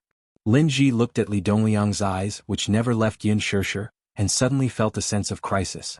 She had spent so much effort to get the female lead role of lethal beauty. How could she allow others to snatch it away? Therefore, she tried even harder to please Li Dongliang. However, no matter how much Lin Ji tried to please him, the evil fire in Li Dongliang's eyes could not be quelled. Only he himself knew what his ambition was. Therefore, when the banquet ended, the representatives of Universal Pictures and Huanyu Entertainment signed the document, which meant that the banquet had come to an end. Li Dongliang had a good relationship with Kong Xiaoqian. Before the banquet, they had already informed each other, so Li Quan naturally knew about it. After the banquet ended, Li Quan and Yun Shishir sent off the representatives of Universal Pictures as a courtesy. Li Quan said to Yun Shishir, "Shishir, you stay here and accompany Mr. Li. I'll go and settle the bill first." Yun Shishir opened her mouth and wanted to refuse, but Li Quan left the room without looking back and closed the door. She sat down dejectedly and looked at Li Dongliang cautiously. All the cells and nerves in her body were instantly in a state of alert. She did not know why, but from the first time she saw this man she felt wary. Especially that pair of eyes, which kept staring at her, sizing her up again and again, as if he was staring at his prey. It made her feel really uneasy. Li Dongliang saw that her eyes were drifting back and forth, and she couldn't sit still. He suddenly felt a little strange. Did Kong Xiaoqian not tell this woman what to do? Or was this woman playing hard to get, pretending to be young and innocent? Li Quan left for a long time and did not return. At first, Li Dongliang was still chatting with her seriously, but gradually he started to talk about dirty jokes. Yun Shishir couldn't sit still. She hurriedly said, "Director Li, I'll go and see if Li Quan has..." "Hee, why are you still looking at him? Li Quan has already left," Li Dongliang said with a smile. Yun Shishir was a little confused, but she didn't think too much about it, so she explained, "How could Secretary Li leave? He still has to send me back later." Li Dongliang said, "I'll send you back. I wonder if Miss Yun is willing to give me this face?" Yun Shishir quickly waved her hand and laughed awkwardly. "How can I accept that? Why are you embarrassed? Miss Yun, please don't be so courteous with me. Or are you unwilling to give me face?" Li Dongliang's smile became more and more intriguing. Yun Shishir lowered her head. She was really unwilling to let him send her back. Not to mention that she didn't want to be too close to him, just the thought of sitting in his car made her feel uncomfortable. But looking at his eyes, it seemed like she couldn't reject him. She thought about how she didn't give him face at the banquet. Now that he was kind enough to send her home, if she kept rejecting him, wouldn't she not even give him a way out? If she still didn't give him some face, she would really be going overboard. Thinking about it, even though she was really unwilling, Yun Shishir couldn't reject him anymore. Chapter 1032. Left with no choice, Yun Shishir could only nod in agreement. However, when she saw the unconcealable sharpness in his eyes, she felt her right eyelid twitch violently again. As for Li Quan, the bill was directly deducted from the company's account. Paying the bill was just an excuse for him to slip away. Kong Xiaoqian had already told him that Yun Shishir was a gift for Li Dongliang, so she reminded him to leave after the meal. As for Yun Shishir, she would leave her to Li Dongliang to enjoy. Li Quan could naturally tell that Yun Shishir was kept in the dark until now. She did not even know that this was not a dinner party but a shocking scam set up by Kong Xiaoqian. The so-called dinner party was just for her to accompany an old man and sell her to him. In this materialistic era, having money meant having power. Li Dongliang's net worth was huge. Although his foundation was not deep, he was still a prominent entrepreneur in the capital. He was ruthless and was someone Li Quan could not afford to offend. Although he felt sorry for Yun Shishir and even felt that it was unfair, he could only think about it in his heart. Not to mention Li Dongliang, even Kong Xiaoqian could crush him with a single finger. Just as he was thinking this, he walked out of the hotel and saw Mu Shi, who had just alighted from a taxi, rushing toward the hotel's entrance. He was stunned and narrowed his eyes curiously. He seemed to recognize this girl. She was Yun Shishir's assistant and had a good relationship with Yun Shishir. Seeing her rush through the door, he hurriedly grabbed her wrist. She was stunned. When she looked up and saw Li Quan, her eyes lit up and she quickly asked, "Secretary Li?" "Just in time. I'm looking for Shirshir. Did you see her?" He frowned and hesitated for a moment before asking, "Why are you looking for her?" Mushi was not wary of him and said impatiently, "I overheard Mr. Kong saying that Yun Shirshir is accompanying a client at the company's entrance, so I rushed over." "Where's Shirshir? Where is she?" Li Quan pursed his lips and frowned. He asked curiously, "She's just an unknown artist in the company. It doesn't matter who department head Kong wants her to accompany. Besides, it's normal for artists to accompany people to dinner." Hearing this, Han Xiaoxiao felt very uncomfortable. She couldn't help but frown slightly as she retorted, "Don't tell me it's natural for celebrities to eat with others? Wasn't this a little too much? Besides, you also know that Li Dongliang—" "Enough!" he interrupted her impatiently. "Mushi, aren't you already off work? Why are you here?" "Of course I'm here to find Shirshir." Mushi craned her neck and peered inside before grumbling, "I heard from Kong Xiaoqin that she made Yun Shirshir sleep with Li Dongliang. So aren't you worried?" When Li Quan heard this, he was a little flustered. However, he pretended to be serious and said coldly, "You can't talk nonsense like this. Be careful not to let department head Kong hear you and fire you. But I clearly heard it with my own ears. How can it be fake?" With that, she wanted to barge into the hotel. "I'm going to find her." He hurriedly pulled her back. "Where are you going?" Chapter 1033. Li Quan sighed. "Stop fooling around, Mushi. Yun Shirshir has already returned to the company. You shouldn't stay here. Don't you still have to work tomorrow?" Yun Shirshir was wanted by Li Dongliang, and Kong Xiaoqin had already established a good relationship with him. How could he let her take her away? Besides, how could she afford to offend someone like Li Dongliang? Really? Mushi looked at him skeptically. "Did she return to the company?" He nodded without a change in expression. "Yes. What else could it be? She just left." Seeing that she was still doubtful, he half pushed and half pulled her toward the car park. "Let's go. It's on the way, I'll send you home." She let him pull her arm in a daze, but she kept looking back at the hotel entrance, which was getting further and further away from her. She suddenly had a bad feeling. It was only when she got into the car and drove for a while that she realized that things might not be as simple as they seemed. She hurriedly shouted for him to alight. Of course, he was unwilling to stop the car. She started making a fuss in the car. "Secretary Li, let me out. I'm warning you, Yun Shirshir's identity is not simple. Don't think that she's just an ordinary artiste." "What? Are you threatening me?" Li Quan narrowed his eyes, the look in his eyes dangerous. She snorted and puffed out her chest. "What if I tell you that she's Chairman Mu's woman?" The car came to a sudden stop. He widened his eyes in shock. "What did you say?"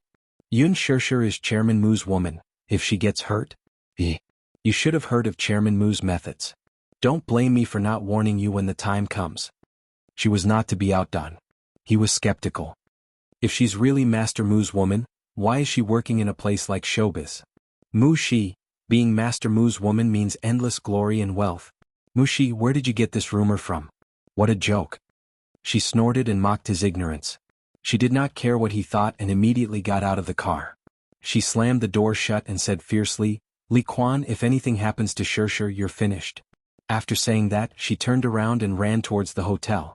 Li Quan sat in the driver's seat in a daze, unable to regain his senses for a long time. At the same time, Yun Shirshir sat in Li Dongliang's car, feeling uneasy. Li Dongliang sat in the back seat. She wanted to sit in the front passenger seat, but Li Dongliang said it was against the rules.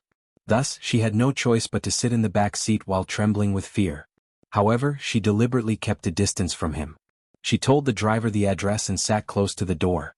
However, she saw that the road outside the car window was a little strange. She turned her head and reminded the driver, "Mr. Driver, this is not the way back to the company. We should have taken that path." The driver shook his head and smiled, but he didn't say anything.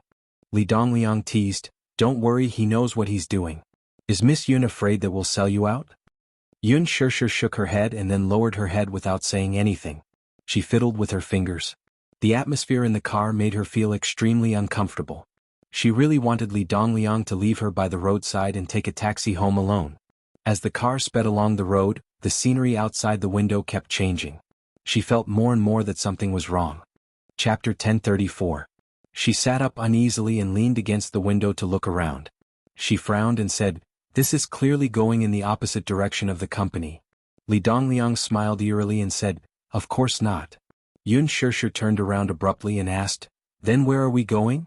She looked a little flustered and incredulous. Li Dongliang clearly said that he would send her back. Why did he go back on his word now? What she couldn't understand was that she didn't know where he was taking her. "Mr. Li, just drop me off here. I'll take a taxi back." Li Dongliang said, "This place is so remote. How can you get a taxi? You're a girl. Isn't it unsafe?" Yun Shirshir was angry. She didn't care about his status and raised her voice.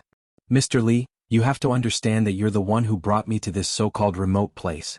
I clearly told you the company's address, but why did you drive to this place? What are your intentions?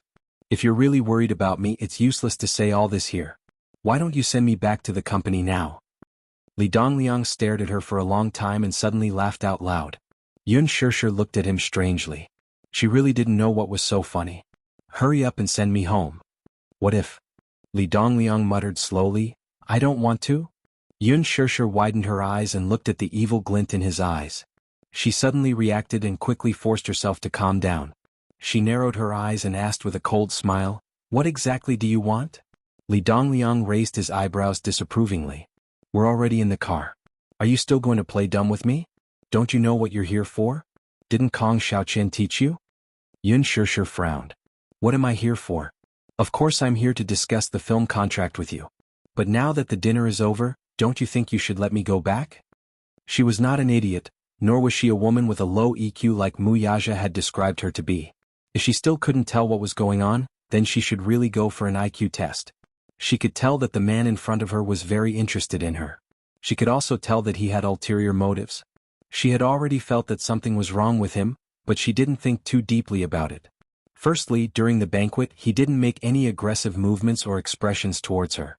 Secondly, she believed that with Li Dongliang's status, he would never lack women, let alone a woman like her. Ever since the banquet had ended, all the things he had done to her had alarmed her greatly.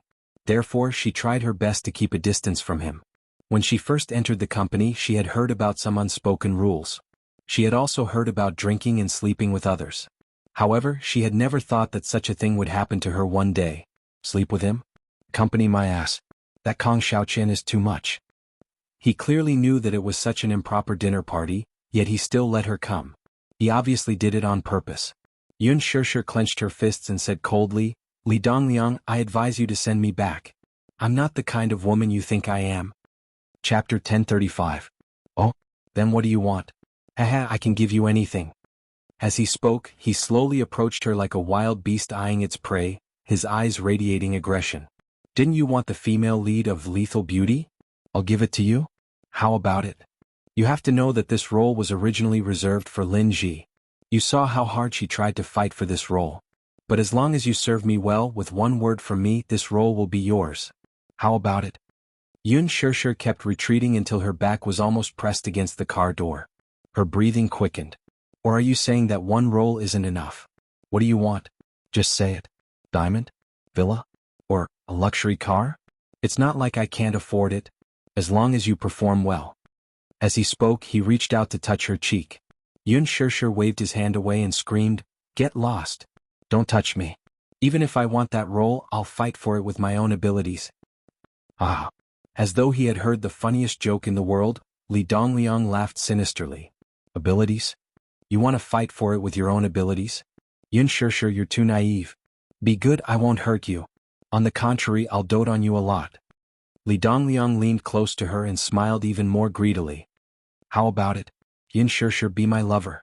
I can give you everything you want. Wealth, status and even power. Whatever you want, I can give it to you. Get lost. Get lost." Yun Shirshir pushed him away with both hands. "I don't care about what you're saying. Get lost. Let me out of the car." "Why? Not enough?" Li Dongliang snorted coldly. The smile on his face suddenly disappeared and his face turned gloomy. "Yun Shirshir, I advise you not to be too greedy. I've never had much patience for women." When Yun Shirshir heard this, she felt that his words were too harsh. She instinctively raised her hand and gave him a tight slap. Li Dongliang was stunned by this sudden slap.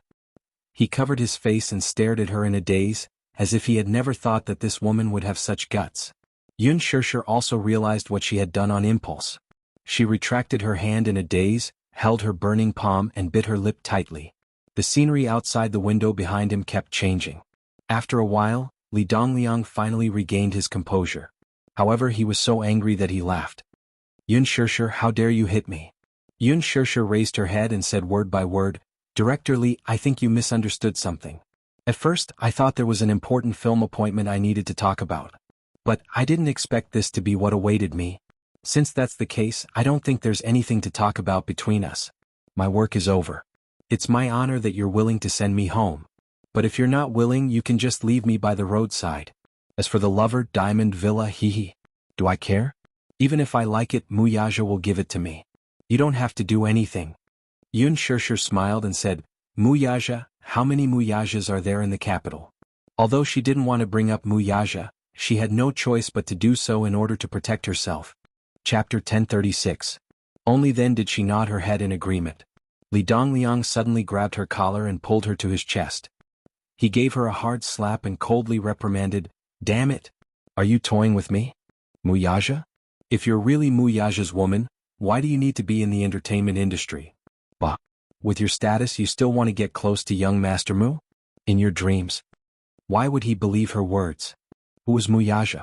Muyaja was the leader of Dishing's financial group. What did Dishing mean? It meant that the stock market would tremble if Dishing stomped its feet. As Muyaja's woman, it meant that she was rich and powerful. Why would she need to be in the entertainment industry? What an international joke. It was not that he did not know Muyaja. How could he not know such a well-known name? Even if it's him, if he wants to gain a foothold in the capital, he must rely on the Mujia's protection. But what did this woman say? She claimed to be Muyaja's woman? To him, she was just a woman who was tossed aside after playing with her. Yun Shirshir was caught off guard and fell onto her seat.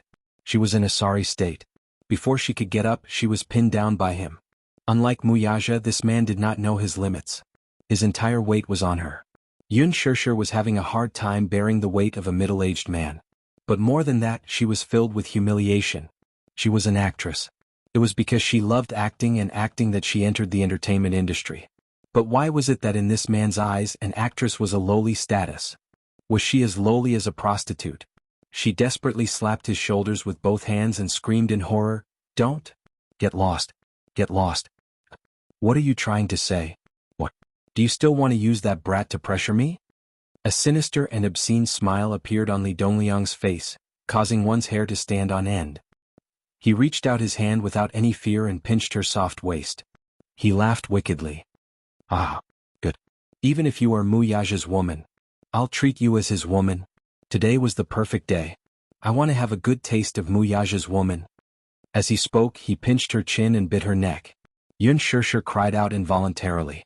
No matter how strong a girl was, she had never encountered such an uncontrollable situation. She was so frightened that tears almost rolled down her cheeks.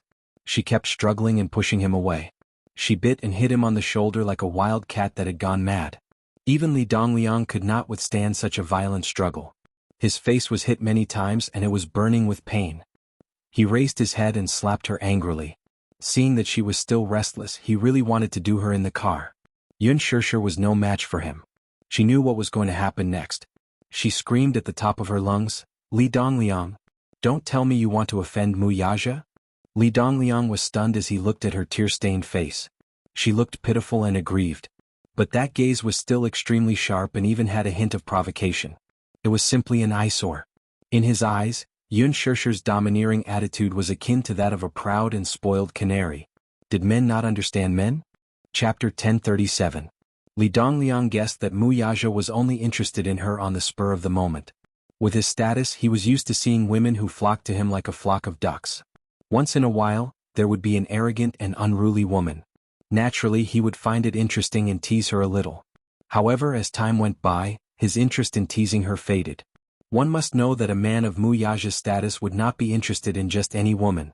This Yun Shirshir was just a plaything to Muyaja. There were two popular sayings in the industry. No amount of flattery could compare to a single word from young Master Mu.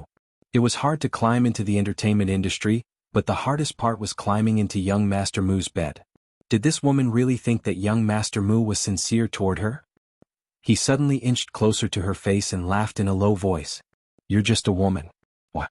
Is Mu Yaja allowed to lay his hands on you and press you under his body, but I'm not allowed to sleep with you? You're just a woman. How precious can you be? I don't believe that Mu Yaja would go against me for a woman like you. I want you. Who dares to go against me? Damn it. As he spoke, Li Dongliang's movements became more aggressive. Yun Shirshir clenched her fists in fear. She stared at him without blinking, afraid that he would do something scary. In this tense atmosphere, the chauffeur suddenly said respectfully, Boss, we're here. Li Dongliang looked at her and snorted coldly. He pushed open the car door and grabbed her hair harshly, practically dragging her out of the car. Yun Shirshir struggled all the way, muttering that name in her heart over and over again. Muyaja. Muyaja. Late at night, a Bugatti Veyron stopped steadily at the hotel entrance. The car door opened and a slender figure stepped out of the car. The man walked quickly into the hotel. The lobby manager walked up to him politely, and when he saw him, he immediately bowed respectfully with a humble smile on his face. Master Mu. Mu Yaja didn't even look at him. He just asked coldly, where is he? His voice was low and cold, revealing a dangerous and oppressive aura, causing people to be shocked. However, he couldn't figure out the meaning behind Mu Yaja's words. The smile on his face froze for 2 seconds before he asked carefully, Young Master Mu, who are you talking about? Mu Yaja's eyes suddenly flashed with a cold light. He grabbed him by the collar and said, I'm asking you, where is she? Are you playing dumb with me? The lobby manager was frightened. Even though he had seen many big scenes, he was still frightened by his aggressive appearance. He cried, Master Mu, I'm really sorry. I really don't know who you're looking for. Mu Yaja sneered. Very good. Just then Mushi arrived. It was extremely difficult to hail a cab, so she practically ran all the way to the hotel. Li Quan said that Yun Shirshir had returned to the company, but she didn't believe him. She called Yun Shirshir's phone on the way, but it was turned off. She then called Yun Shirshir's spare phone, but no one picked up.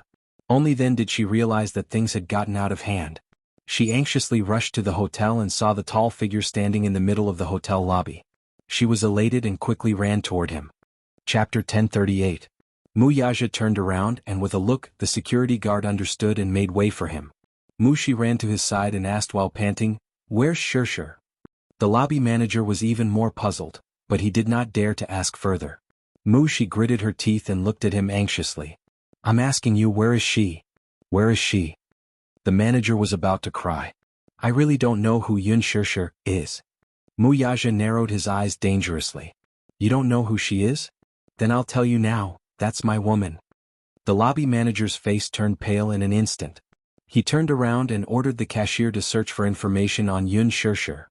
Mushi could not care less though. Global Pictures and Huanyu Entertainment have a dinner today. Li Dongliang.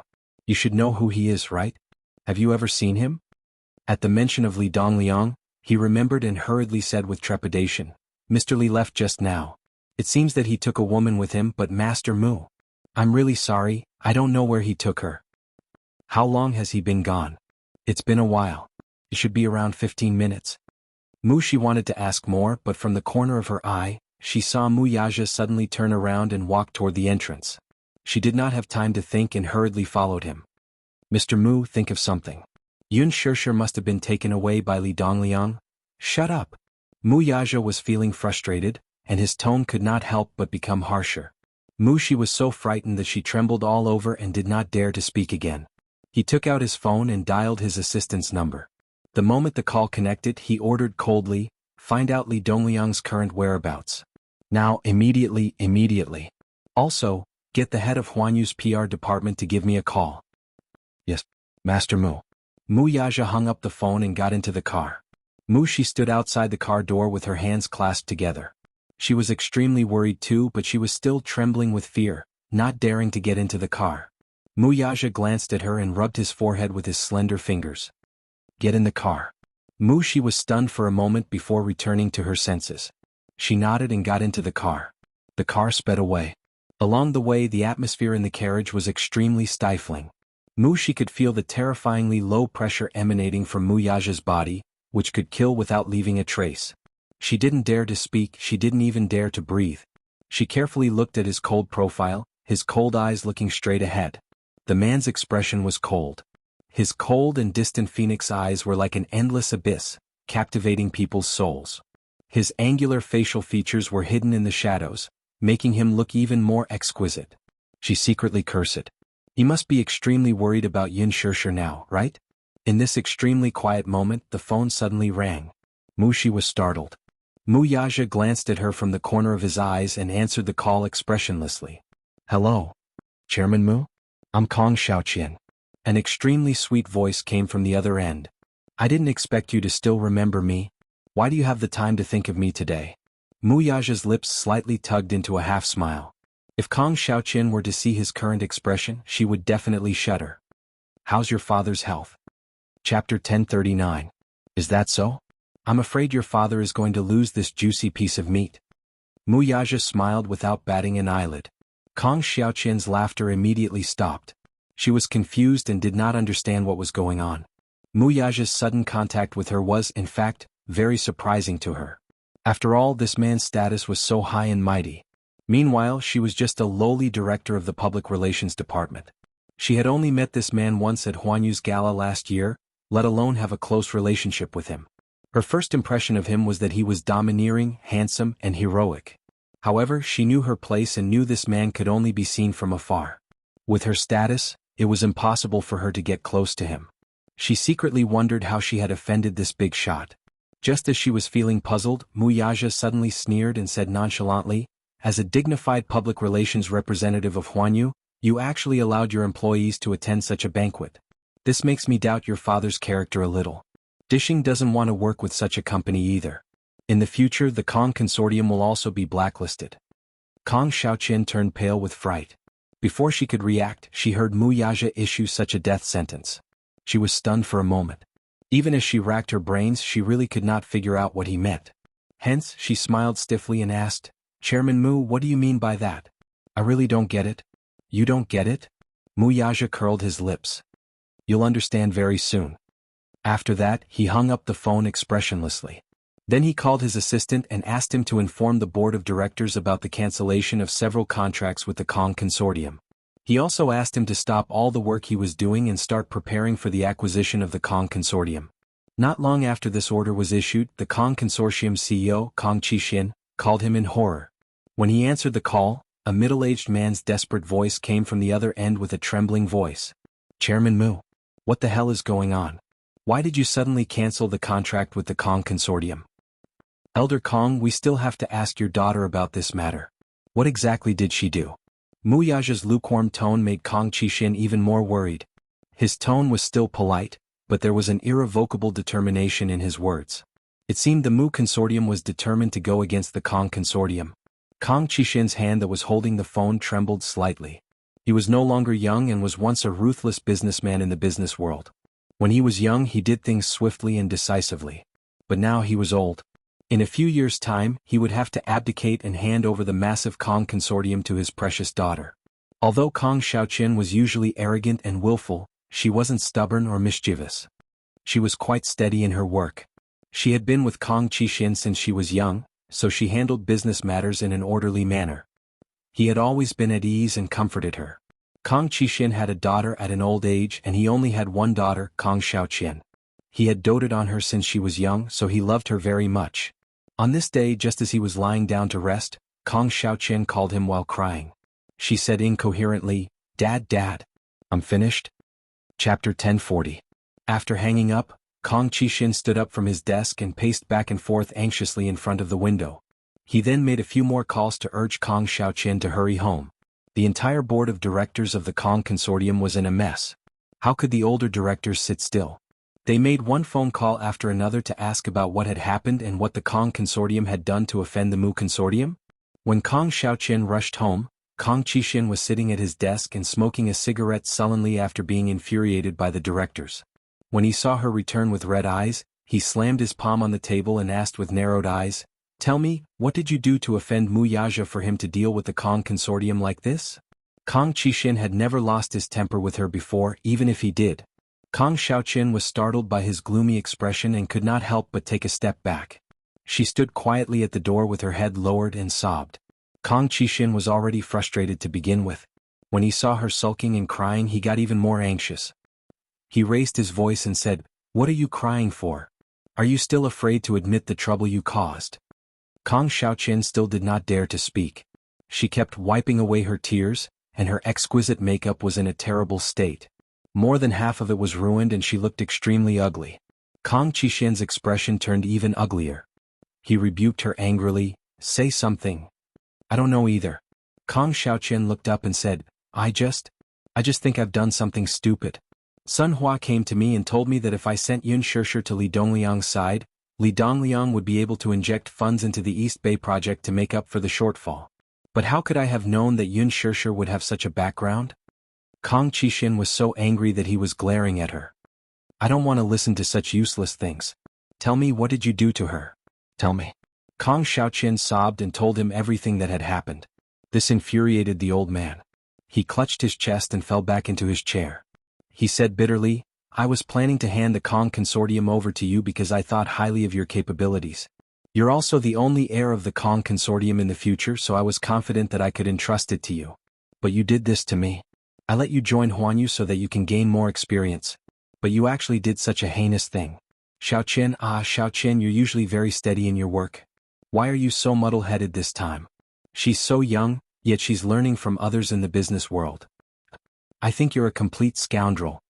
Kang Xiaoqian was already feeling guilty. She stood in front of the table with a red face and didn't say a word.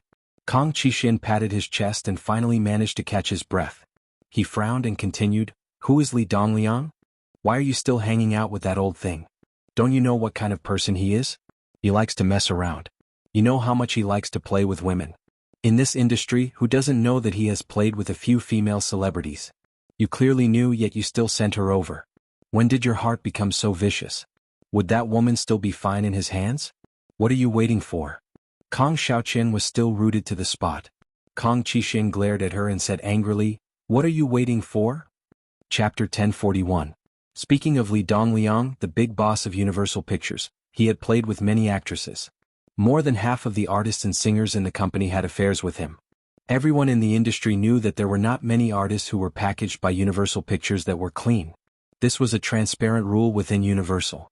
However, after seeing so many women with heavy makeup, Yun Shishir, who was pure and refined like a lotus flower, immediately aroused his desire to conquer her. Yun Shishir gave people a forbidden temptation. This kind of girl could not only make men want to conquer her, but also make them feel pity for her. It was exactly his favorite style. When he thought about how this kind of woman was taken by someone else, he was not without unwillingness in his heart. When he thought about how that man would be so close to her body and enjoy this sweet beauty as he wished, his heart felt like it was being scratched by a cat's paw. He could not help but feel angry and jealous. It was not that he had never seen a woman more beautiful than her. However, this girl had a bewitching temperament. That pair of flirtatious eyebrows, just a look, was extremely beautiful. Just thinking about that white and graceful body and those two slender and beautiful legs made Li Dongliang's heart itch unbearably. The tightness in his lower abdomen was extremely uncomfortable. After throwing Yun Shishir into the bedroom and locking the door, Yun Shishir immediately kept a safe distance from him. He narrowed his eyes and sized her up. The room was pitch black. The moonlight slanted in from the window and enveloped her whole body. She clenched her teeth tightly and frowned. Supporting herself with her arms, she pulled herself up. Looking at Li Dongliang, who was closing in on her, she could not help but step back vigilantly. Her breathing was a little hurried. You're not allowed to come over." Yun Shishir shuddered. "We're already here and your little mouth is still so fierce. See how I'll deal with you later, humph. See how I'll tame this woman later." Li Dongliang stared at her anxiously, but his hands did not stop moving. He took off his clothes without asking. In a flash, the middle-aged old man in front of her was half naked. It had to be said that the old lecher in front of him was really a bit of a blemish. He had a head of sparse hair and a square face. His cheeks were slightly sunken, but his eye bags were extremely full. Following his line of sight, his figure was really unsightly. His body was so fat that it oozed oil and he had a beer belly. There didn't seem to be any muscles on his body. Yun Shishir was shocked and her mind went blank. Looking at Li Dongliang, she really didn't want to think in that direction. But even the dumbest person would know what was going to happen next. He was trying to force her to submit. Yun Shishir was furious. She was being sent here and there like a cheap commodity. She had no dignity at all. She bit her lip, only to see the man walking towards her quickly. In an instant, her heartbeat seemed to have stopped, and her heart was stuck in her throat. She felt like she was suffocating. "Don't come over. Don't come any closer." She almost screamed out loud. Her heart trembled, and at the same time she took a step forward. Almost entirely relying on her remaining mental strength and rationality, she jumped up from the bed like a cat and rushed towards the door with large strides. Chapter 1042. The belt left a bloody mark on Yun Shishir's arm. She stumbled a few steps back and accidentally knocked over a chair, falling to the ground. Her back and the back of her head collided violently with the cold and hard marble floor. Accompanied by a jolt of pain, the world spun before her eyes. "Damn it. Stupid B****, I gave you some color and you really dared to open a dye shop for me?" Li Dongliang scolded her with vulgar words and approached her step by step. As he anxiously tore off his clothes, a lewd smile appeared on his face. In a fit of anger, he took off his suit pants and pounced on her like a hungry wolf. Yun Shishir screamed and rolled on the ground in a panic to avoid him. She tried to get up from the ground in a flurry, but he grabbed the ends of her hair and yanked her back violently. A numbing pain came from her scalp. That ferocious strength was not at all merciful. She felt as if her scalp was about to be peeled off. Yun Shishir let out a low cry as tears suddenly welled up in her eyes. Li Dongliang hugged her shoulders and flipped her over, pressing her under him. He sat on top of her and chuckled. His rough palms patted her cheeks forcefully, his words filled with extreme dissatisfaction. "Yun Shishir, I'm telling you today I'm definitely going to have you. Don't fail to appreciate my kindness. Do you think that you can mix in this industry as you wish and that you can reach the heavens in a single bound just because you have a pretty face?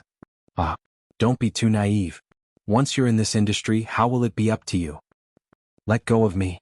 Let go of you. What kind of dream are you having?" Li Dongliang stared at this exquisitely sculpted face. His large palm roughly kneaded her waist, and the smooth and tight feeling made him relax his brows in satisfaction. Damn, her skin was not just soft and supple. It really wasn't a waste of all the effort he had put in to get this girl. Yun Shishir's hands were firmly pressed against his chest as she stared at him angrily. Her pair of watery eyes were misty, giving her a seductive look. Li Dongliang's interest was piqued when he saw the hostile look on that face. He narrowed his eyes and smiled. "What? You're not willing? What? Yun Shishir, don't tell me you're at a disadvantage by following me?" As he spoke, he reached out to grab her collar and tore it apart forcefully. Yun Shishir was shocked. She held his hand tightly, not letting him have his way. During the tugging, her nails scratched the back of his hand. Li Dongliang shuddered in pain. In a fit of rage, he waved his hand and gave her a tight slap. The strength of this slap was definitely not light. Yun Shishir's face was slapped to the side, and the corner of her lips knocked against her teeth. Under the dull pain, there was a cut, and the taste of blood filled her mouth. She was embarrassed, angry, in pain, and scared.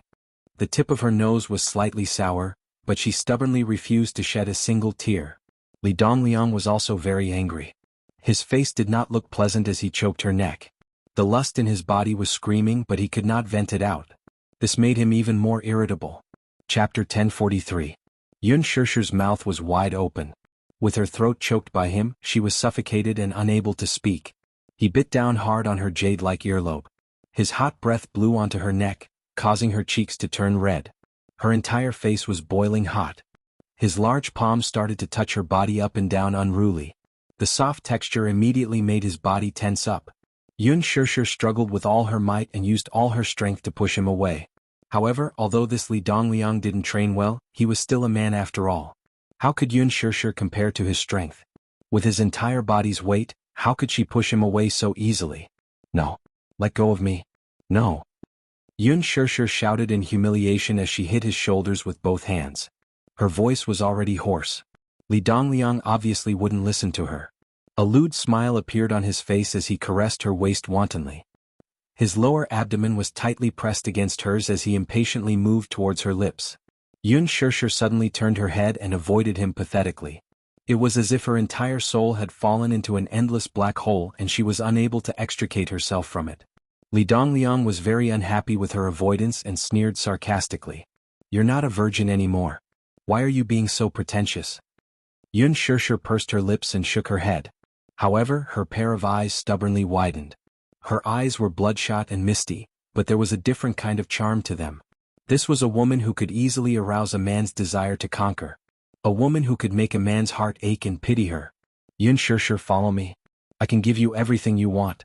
If you follow me, you can debut and release a film. I'll use all my resources to support you. I'll pave the way for you. Whatever you want, you can ask me and I'll satisfy you one by one. How about it? If you follow me, I'll dote on you and love you well. Be my woman. Don't reject me again. As he said that, he bit her cheek and kissed her crazily. This girl was, of course, a bewitching potion. She could easily bewitch a man to the point that his soul was turned upside down. The more he thought about it, the more he lost control of his movements. Thus, he anxiously tore open her clothes and touched her waist that wasn't considered plump. His tongue licked and kissed her cheeks, invading her bit by bit. Their bodies were intimately pressed together, causing his body to become more and more excited. With a hiss, he sucked in a breath of cold air. His breathing gradually became heavy, and his eyes became more and more heated. Chila, chila.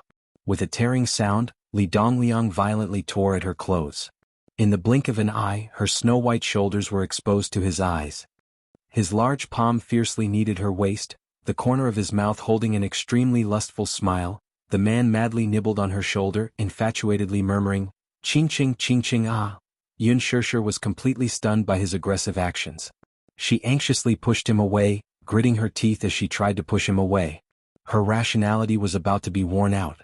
She began to put down her pride, put down her dignity, and softly begged, I beg you to let me go." The fire in Li Dongliang's body was burning vigorously, so why would he care about her words? It was just a woman. He really didn't want to waste too much effort. There was no need to be merciful.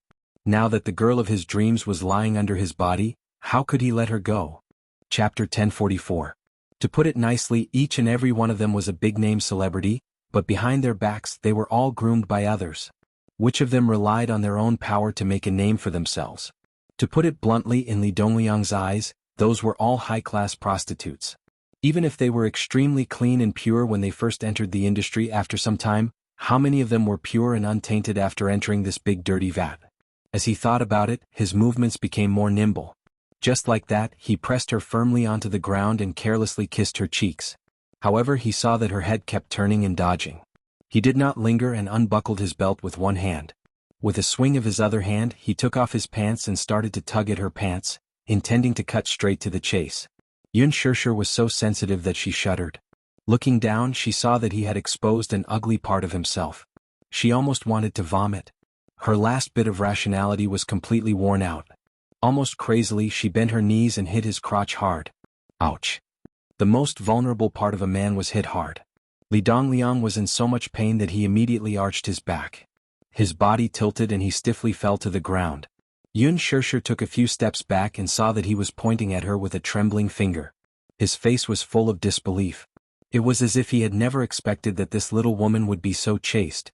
After a while, he spat out a few words forcefully, as if squeezing each word out from between his teeth. Damn it! Stinky B***tc. Yun Shirshir stood up shakily. Her blood-red eyes stared at him fiercely, as if she was afraid that he would pounce on her at any time. Her face was full of vigilance. As she watched him, she retreated in the direction of the door. With one hand she turned the doorknob, but she could not open it. She just remembered that the door was locked from the inside and needed a key card to unlock it. Yun Shirshir rushed into the living room again. The man was still lying on the ground.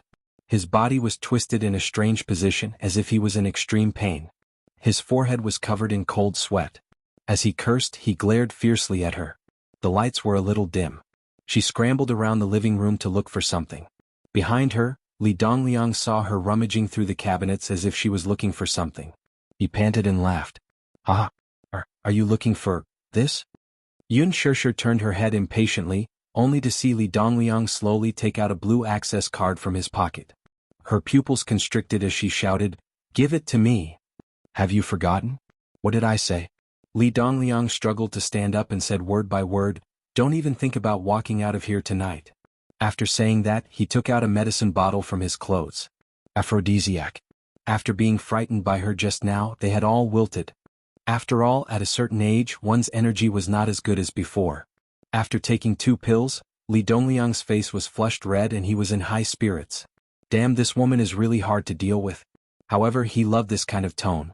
The harder it was to find a wild animal, the easier it was to arouse his desire to conquer it.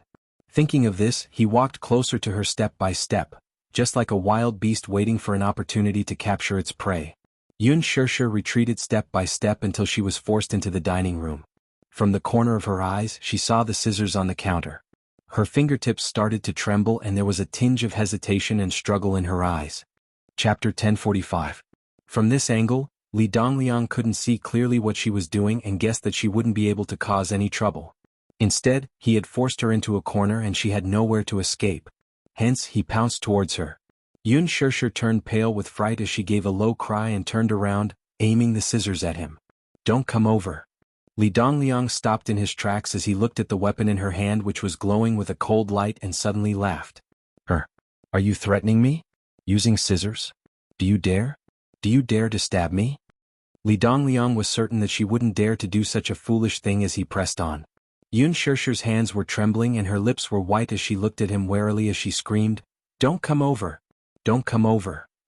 Li Dongliang kicked her hand. Yun Shirshir felt a pain in her wrist and the scissors fell to the ground. Li Dongliang immediately went forward and grabbed her hair and gave her a slap. "Paw!" Yun Shirshir let out a muffled groan as she stumbled and leaned against the wall. Her body slid down along the wall weakly. Li Dongliang pounced on her and grabbed her by the collar. She struggled to prop up her exhausted body and slowly raised her face. Her extremely pale face was half-stained with tears. Her pair of moving and beautiful eyes were dim and dull like agate jade covered in dust. Blood trickled from the corner of her lips. Her miserable appearance was like that of an injured animal, which could not help but arouse one's pity. Li Dongliang held her face and pinched hard with his fingernails, leaving a few dark red blood marks on her face. Yun Shirshir sucked in a breath of cold air from the pain and suddenly regained some consciousness. She opened her eyes and stared back fiercely as she gritted her teeth and said, "Li Dongliang! You bastard! Scum! Quickly let me go! Let me go! Scum! Ah! Yun Shirshir, don't you know the rules? I'm telling you clearly that I'm going to have you today." Li Dongliang waved his hand and gave her another slap. This time he exerted a lot of force. Yun Shirshir only felt that her brain was in a mess from this slap. Her temples throbbed faintly, and tears flowed uncontrollably from her eyes. She sniffed stubbornly and tried her best to suppress her tears, but she couldn't hold them back and started sobbing softly. I beg you, let me go. I beg you." Yun Shirshir was terrified and the situation in front of her made her unable to extricate herself from it. Even such a stubborn woman had to put down all her dignity and pride as she cried and begged again and again, "Don't touch me, I beg you." Seeing her cry like this, Li Dongliang felt even more irritated. This woman was really not enlightened enough. "Do you think that kid really likes you? You must be dreaming." Li Dongliang grabbed her neck and moved closer to her face as he sneered, "You're just a plaything by his side. Do you think that he likes you? A man like Muyaja is so high and mighty, how can he fall in love with a woman like you? Do you think that it's so easy to enter the Mu family? Do you believe that even if I kill you, he won't even blink for you,